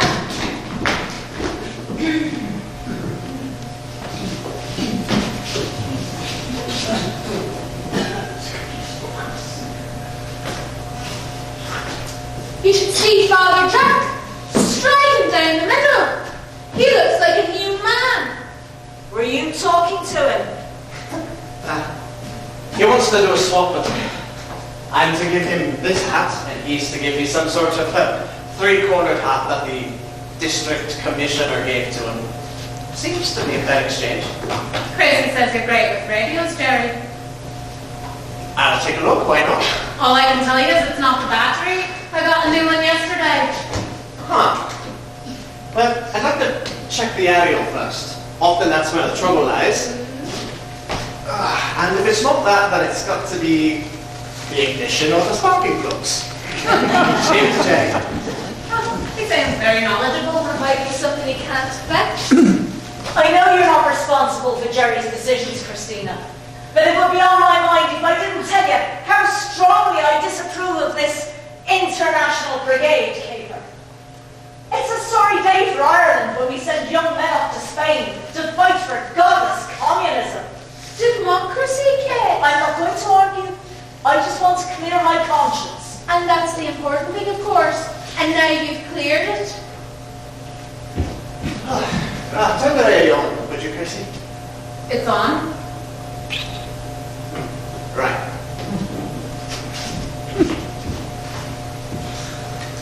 the knitting agent on her way into town. Very Loveland.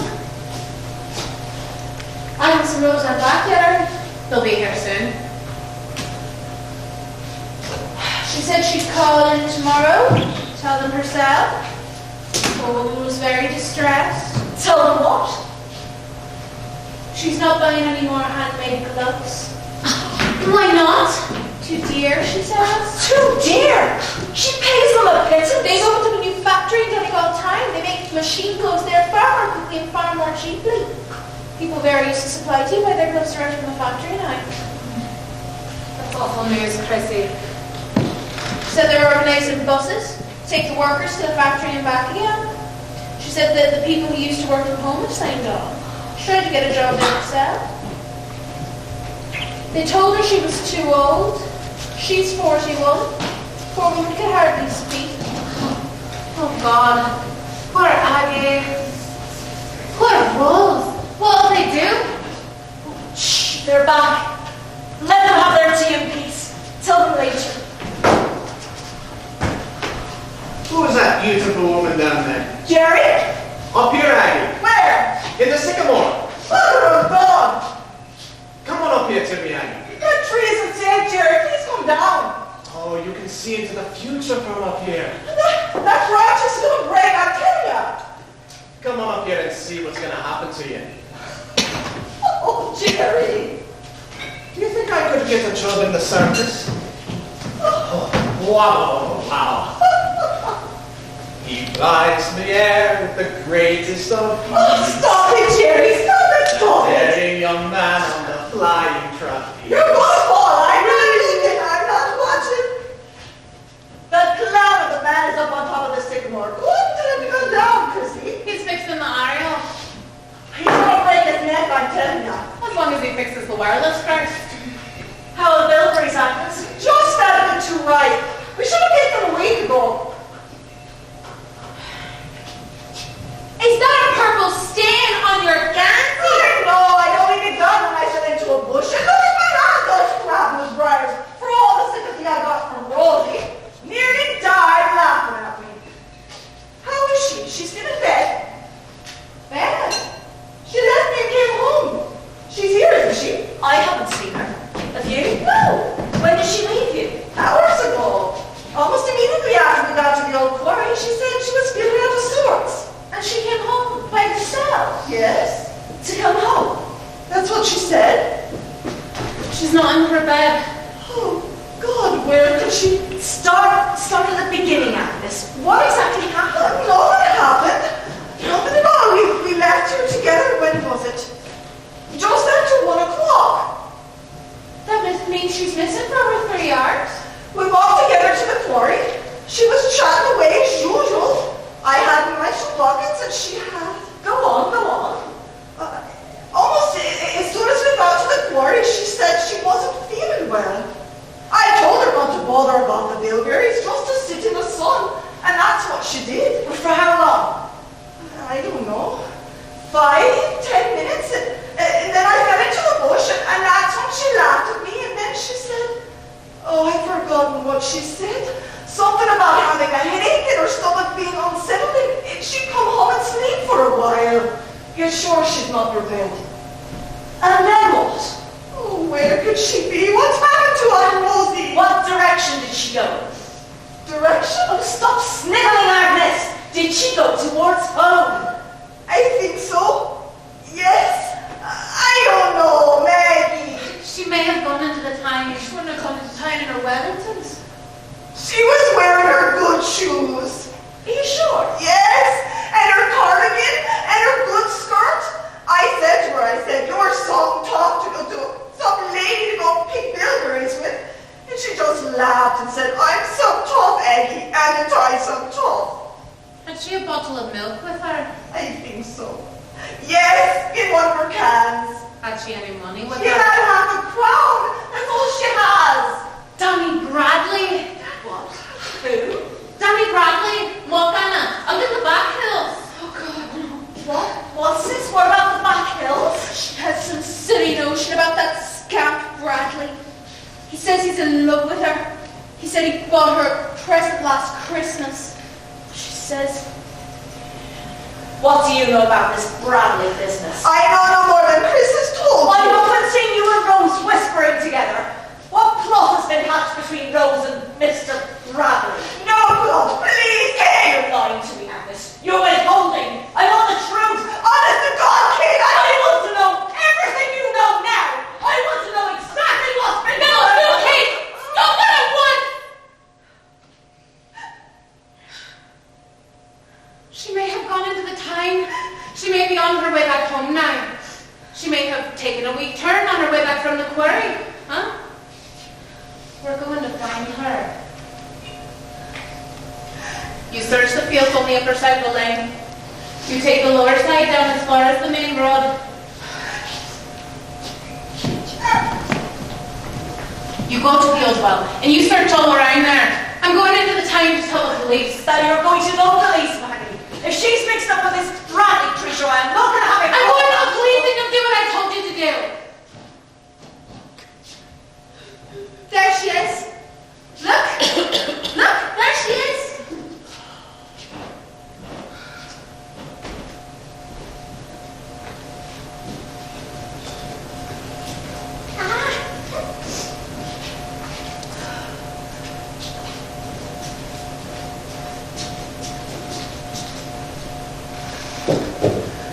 Rosie, love, we were beginning to get worried about you. Good idea, sweet. I only got 2 handfuls, good for you. Is your stomach settled? My stomach? Yes, remember when we were at the quarry? You said you weren't feeling well, remember that? Yes. No, I'm fine. I'm well. I'm all right. Thank you. And we were very worried about you. Yes. You didn't come home, Rosie. That's right. Did you go into the town? You went to the Valley Bay, didn't you? She's home safe and sound now. And that's all that matters, huh?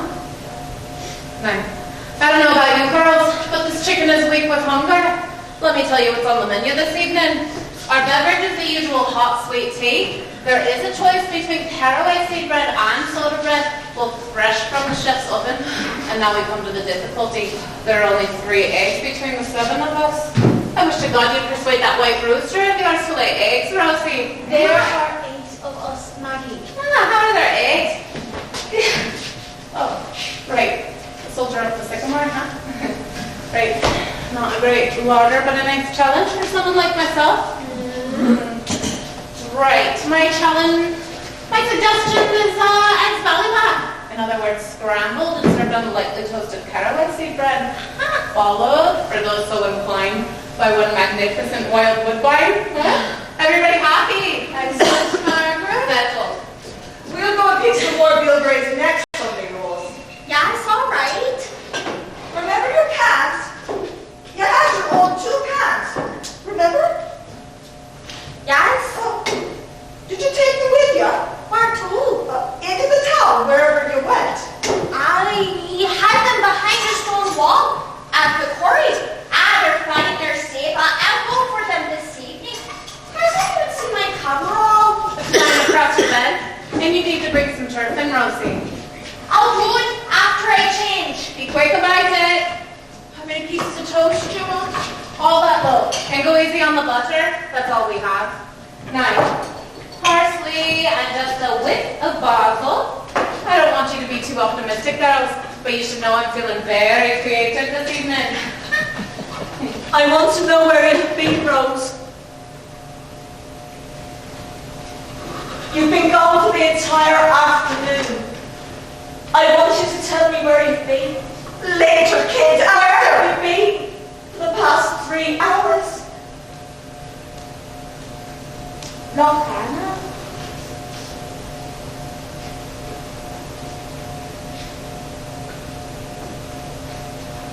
I didn't hear what you said, Rose. Lughnasa? Kate, you walked from the quarry to Lughnasa. Yes. Did you meet somebody there? Yes. Had you arranged to meet somebody there? I had arranged to meet Danny Bradley there, Kate. He took me out on his father's blue boat. We had a picnic on the water. I brought a bottle of milk and a packet of chocolate biscuits.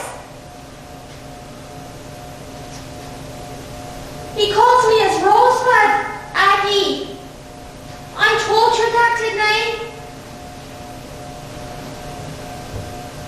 We went into the back hills to see what was left of the Lughnasa fires.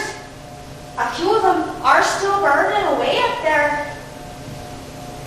Then we passed out Sweeney's house. The boy who got burned, the boy you said was dying, Kate. Danny says he'll be fine. His legs will be scarred, but he's on the mend.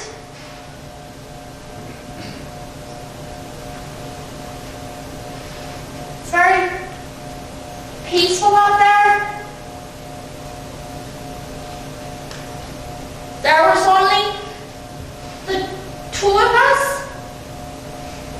Danny and me.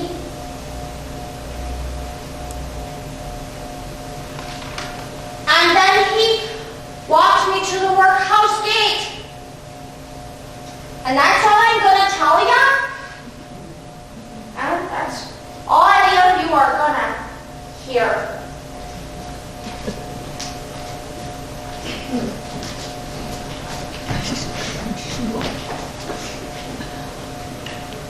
What has happened to this house? Oh, Mother of God. Will we ever be able to lift our heads ever again?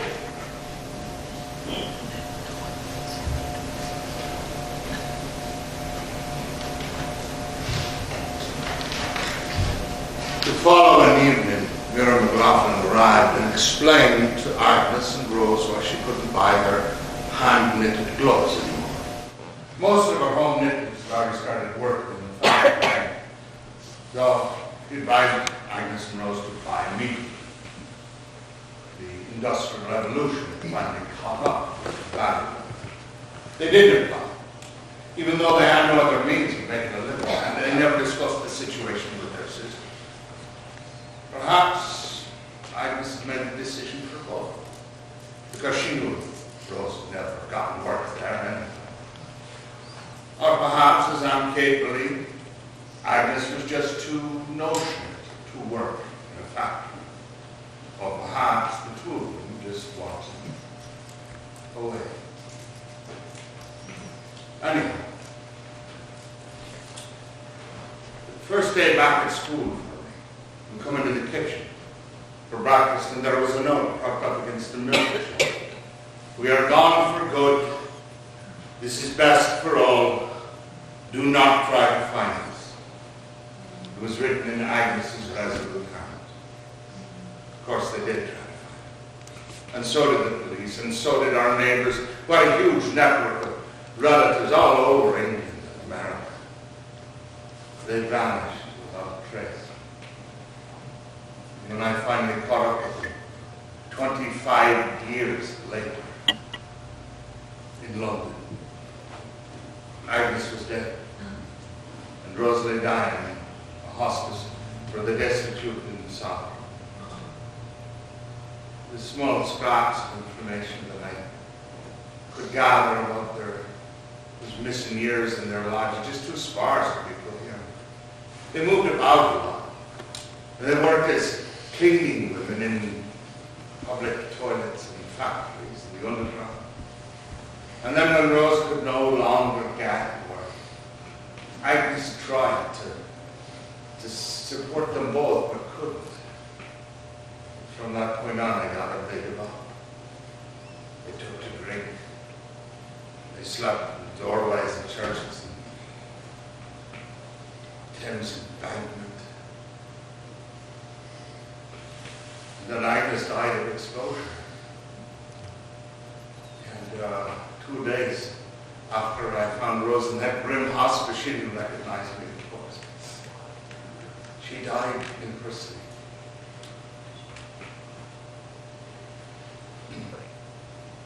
Father Jack's health returned quickly, and he soon recovered his full vocabulary and all of his old bounce and vigor.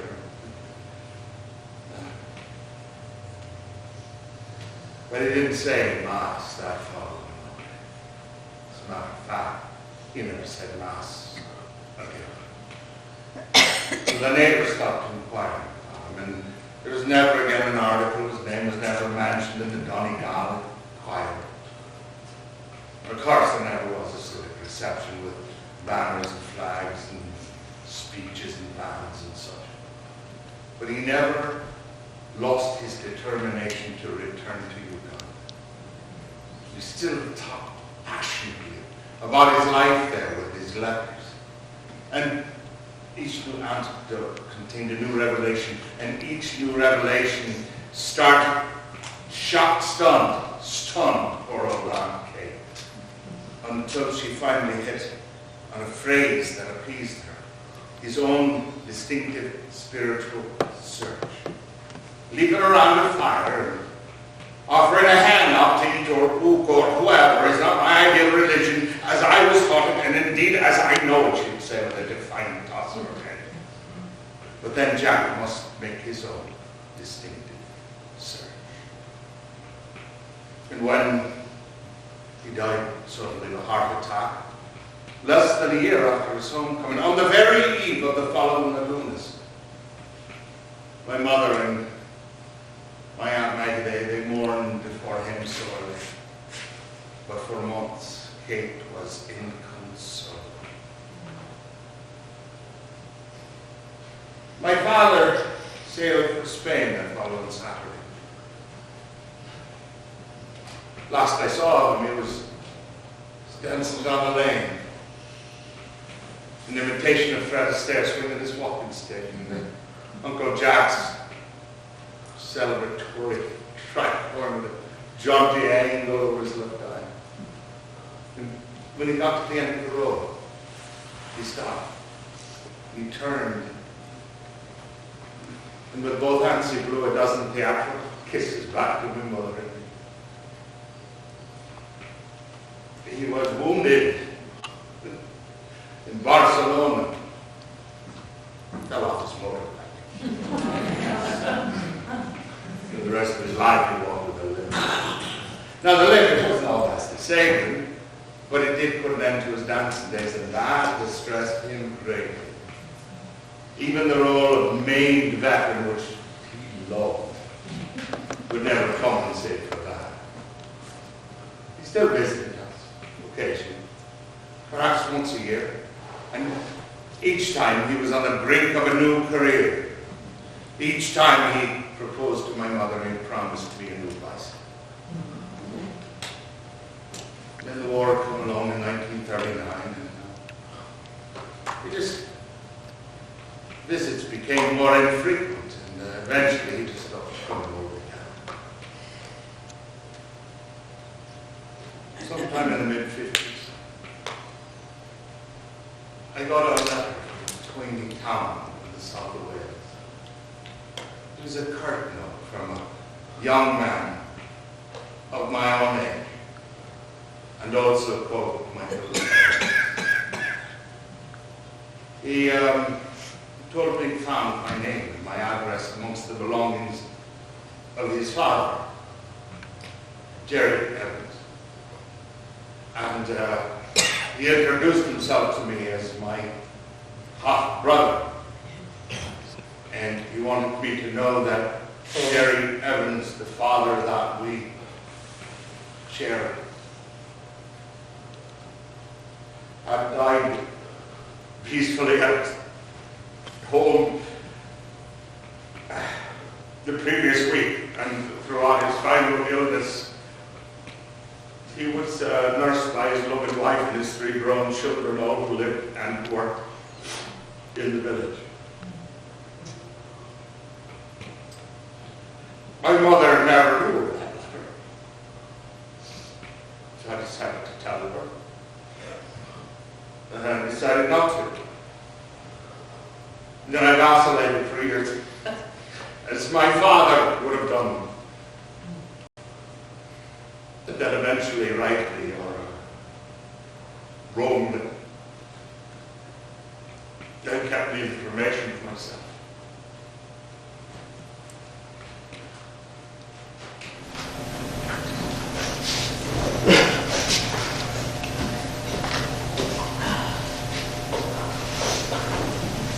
Well, at least that's good news. What's that? The young sweetie boy is going to live. Good news indeed. Michael!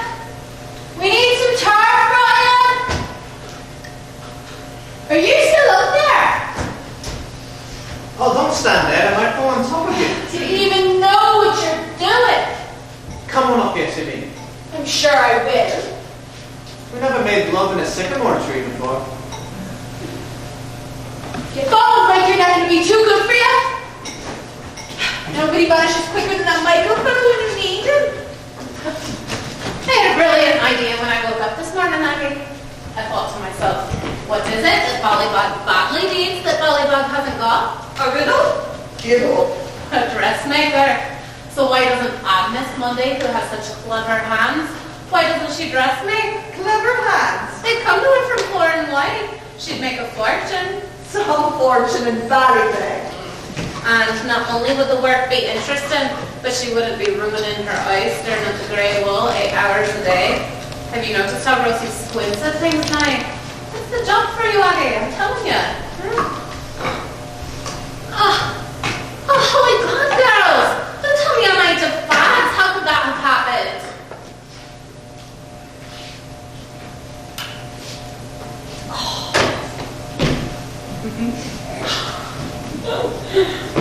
Oh, Chrissy, you are one genius. Look, Kate. Misery.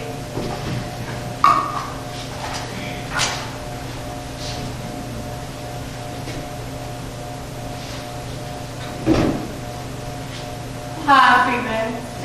Want a drag? What's keeping those wonderful eggs, Ballybeg? Oh, if I had to choose between one wild woodbine and a man of, say, 52, widower, plump, what would I do, Kate? I'd choose Fatso, wouldn't I? Oh, but I really am getting desperate. Maybe I should go to Ryan with you, Jack. I know you won't. I know you'd love it. Could you guarantee a man for each of us? Yeah, I couldn't promise 4 men, but I should be able to get 1 husband for all of you. Would we settle for that? One between the 4 of us. That's the Irish system and it works very well. One of you would be his principal wife and live with him in his largest hut. That'd be you, Kate. Oh, stop it, Maggie. And the other 3 of you would keep in his enclosure. It'd be like in that same small farm. Snug enough, girls, isn't it? And what sort of duties would we have? Cooking, sewing, helping with the crops, the usual housekeeping tasks. Sure, that's what we do anyway. And looking after his children. That can help by Kate. By all 4 of you. And what's so efficient about that system is the husband and the wives make up a small commune where everybody helps everybody else and cares for them. I'm completely in favour of it. Well, it may be efficient and you may be in favour of it, Jack. But I don't think it's what Pope Pius XI considers to be the holy sacrament of matrimony. And it might be better for you if you paid a bit more attention to our Holy Father and a bit less to the great goddess Iggy. Obey! Listen. Tell me this. Do they have hands too? We're overrun with hands. Oh, don't dismiss it, girls. It has its points. Would you be game, Kate? Would you give him a headpiece, Maggie? Jerry, how's it going? What's Swahili for chick, chick, chick, chick, chick? And love the climate too, Kate. I'm not listening to a word you're saying. How is that, man? Listen. Leave it to the expert. I have something for you, Jerry. What's that, Jack? The cute hat. The ceremonial hat, remember? We agreed to swap. We'll do it in a second. Good work, Jerry. Thought it might be the area. That is the end of your troubles.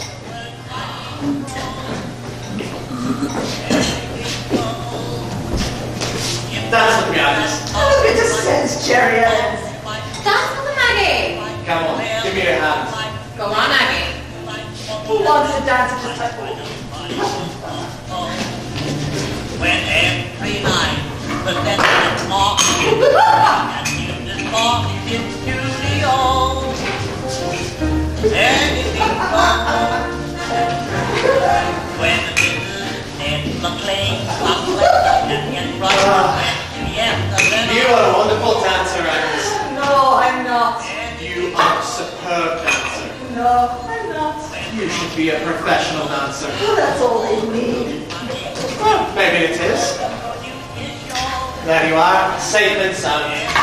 I wish to God I could dance like you, Aggie. I haven't breath. Oh, isn't she a magnificent dancer?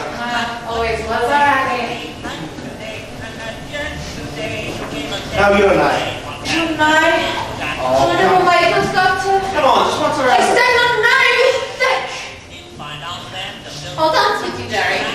Huh? Are you ready to see real class? Certainly am, Maggie. Stand back there, girls. Surely Temple needs a lot of space. Oh, wow. Oh, hold me close, Jerry. Your legs aren't too reliable. when you hear that singing. Sick of that damn thing. Oh, what happened? What are you out there, Chris? We're only wasting the battery. We won't get a new one until the weekend. It wasn't meant to be, Jerry. But there'll be another day. That is a promise, Maggie. Good little setback. He spanks me to God. You know what that thing has done? Killed all Christian conversation in this country. Bearman Loveman's calling in tomorrow. She wants to talk to you in Rhodes. What about? She I wants didn't to- tell you, did I?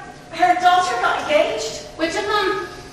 Oh, the harvest dance is going to be just supreme this year, Miss Mundy. That's wee brat. Sophia. Is she not still in school? Left last year. She's 15. And the lucky fella is 60. Oh, holy God. Maybe pack it in, girls. It's indecent, I'm telling you. 15 and 16. Don't tell me that's not totally improper. It's the poor mother I feel sorry for. What does she want to talk to us about?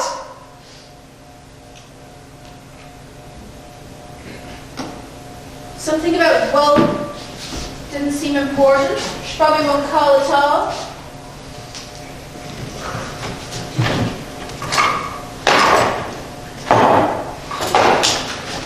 Go ahead and dance, the two of you.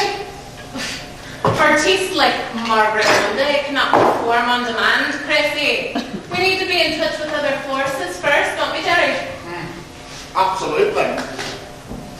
Now, why is there no sound? Are we never going to eat, Marnie? Indeed we are. Outside in the garden, eggs bag al fresco. Luna's is almost over, girls. There aren't going to be many more meetings left. Good idea, Maggie. I'll get the coats and plates. Are you alright? Is it gone again? Have I done something wrong? I just switched it back on again. That's all I did. I switched it on. Take out those chairs, Jerry. What about the table? Oh, we'll just spread a cloth on the ground. Well, at least we know it's not the aerial. According to you. And if it's not that, then it's got to be the ignition. Ignition! Listen to that bluffer. Bluffer. Do you know what she called me? Now that's unfair, isn't it, Agnes? Let's take the back off and see what's what.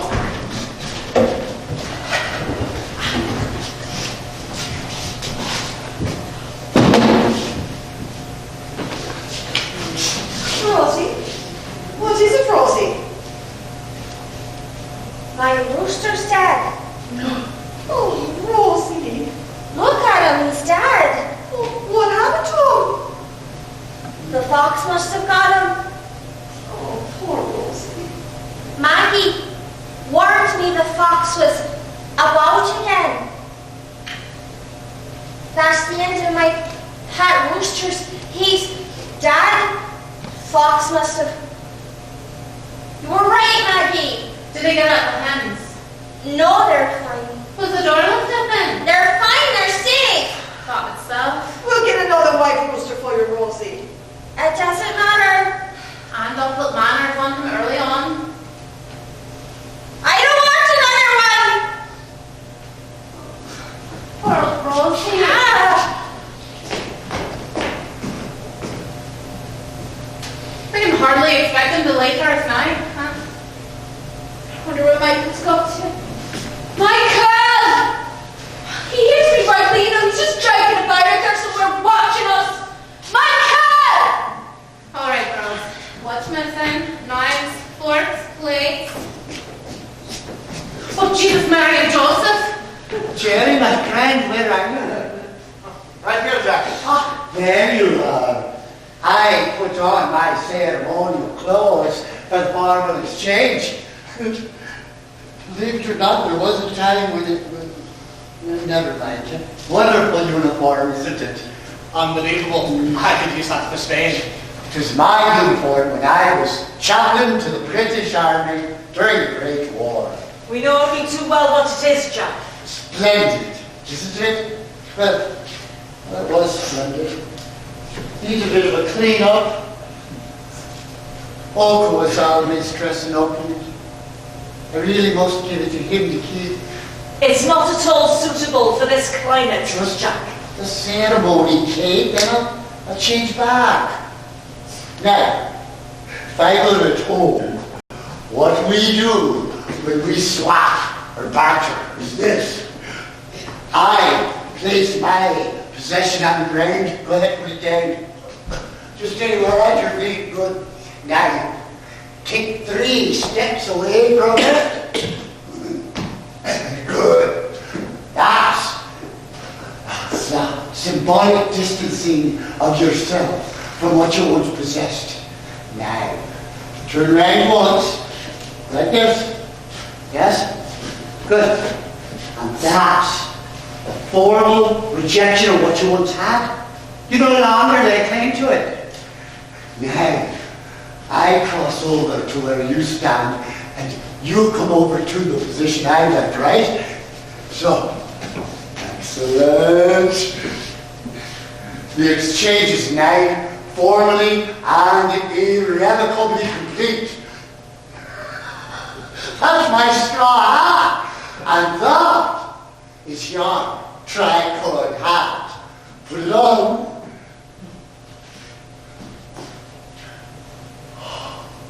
Splendid. Isn't it splendid? And it suits you, doesn't it suit him? His head's too big. How about that? Is that better, Agnes? You're lovely. And what about this? Or like this. Further back on my head. In old days, a glimpse of stalking was looked on as some shocking. Would you look at them strutting about like a pair of peacocks? Now, tea time. I'll make the tea. I can start again tomorrow. Let me finish off Lughnasa. Chrissy, put on my cloning. Think it's broken again? Jerry fixed it, didn't you? Oh, so Chrissy got at it again. Possessed, that thing, if you ask me. I wish you wouldn't use words like that, Christine. There's still great heat in that sun. Great harvest weather. I love September. Cooking time, girls. Wait till I'm happy. Enjoy the bit of heat that's left. Next only that. Is that all right? What's that? We'll go pick some more bilberries. Yes, all right, that's fine. Not bad for a kid of 7. Very neatly made. Look at the artwork. Oh, wow. That is unbelievable. I keep telling his mother, she has a very talented son. So they are, Mr. Evans. Have you all seen these? I hate them. Well, I think they're wonderful. Look, Jack. Oh, I tell you, that boy's not going to grow up to sell gramophones, that is for sure. Michael!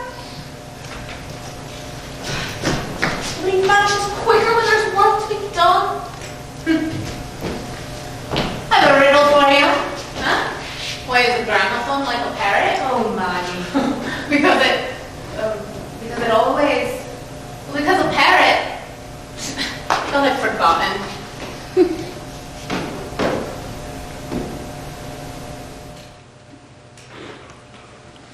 As I said, Father John would be dead within 12 months. With him and Agnes and Rose all gone, the heart that seemed to go out of the house.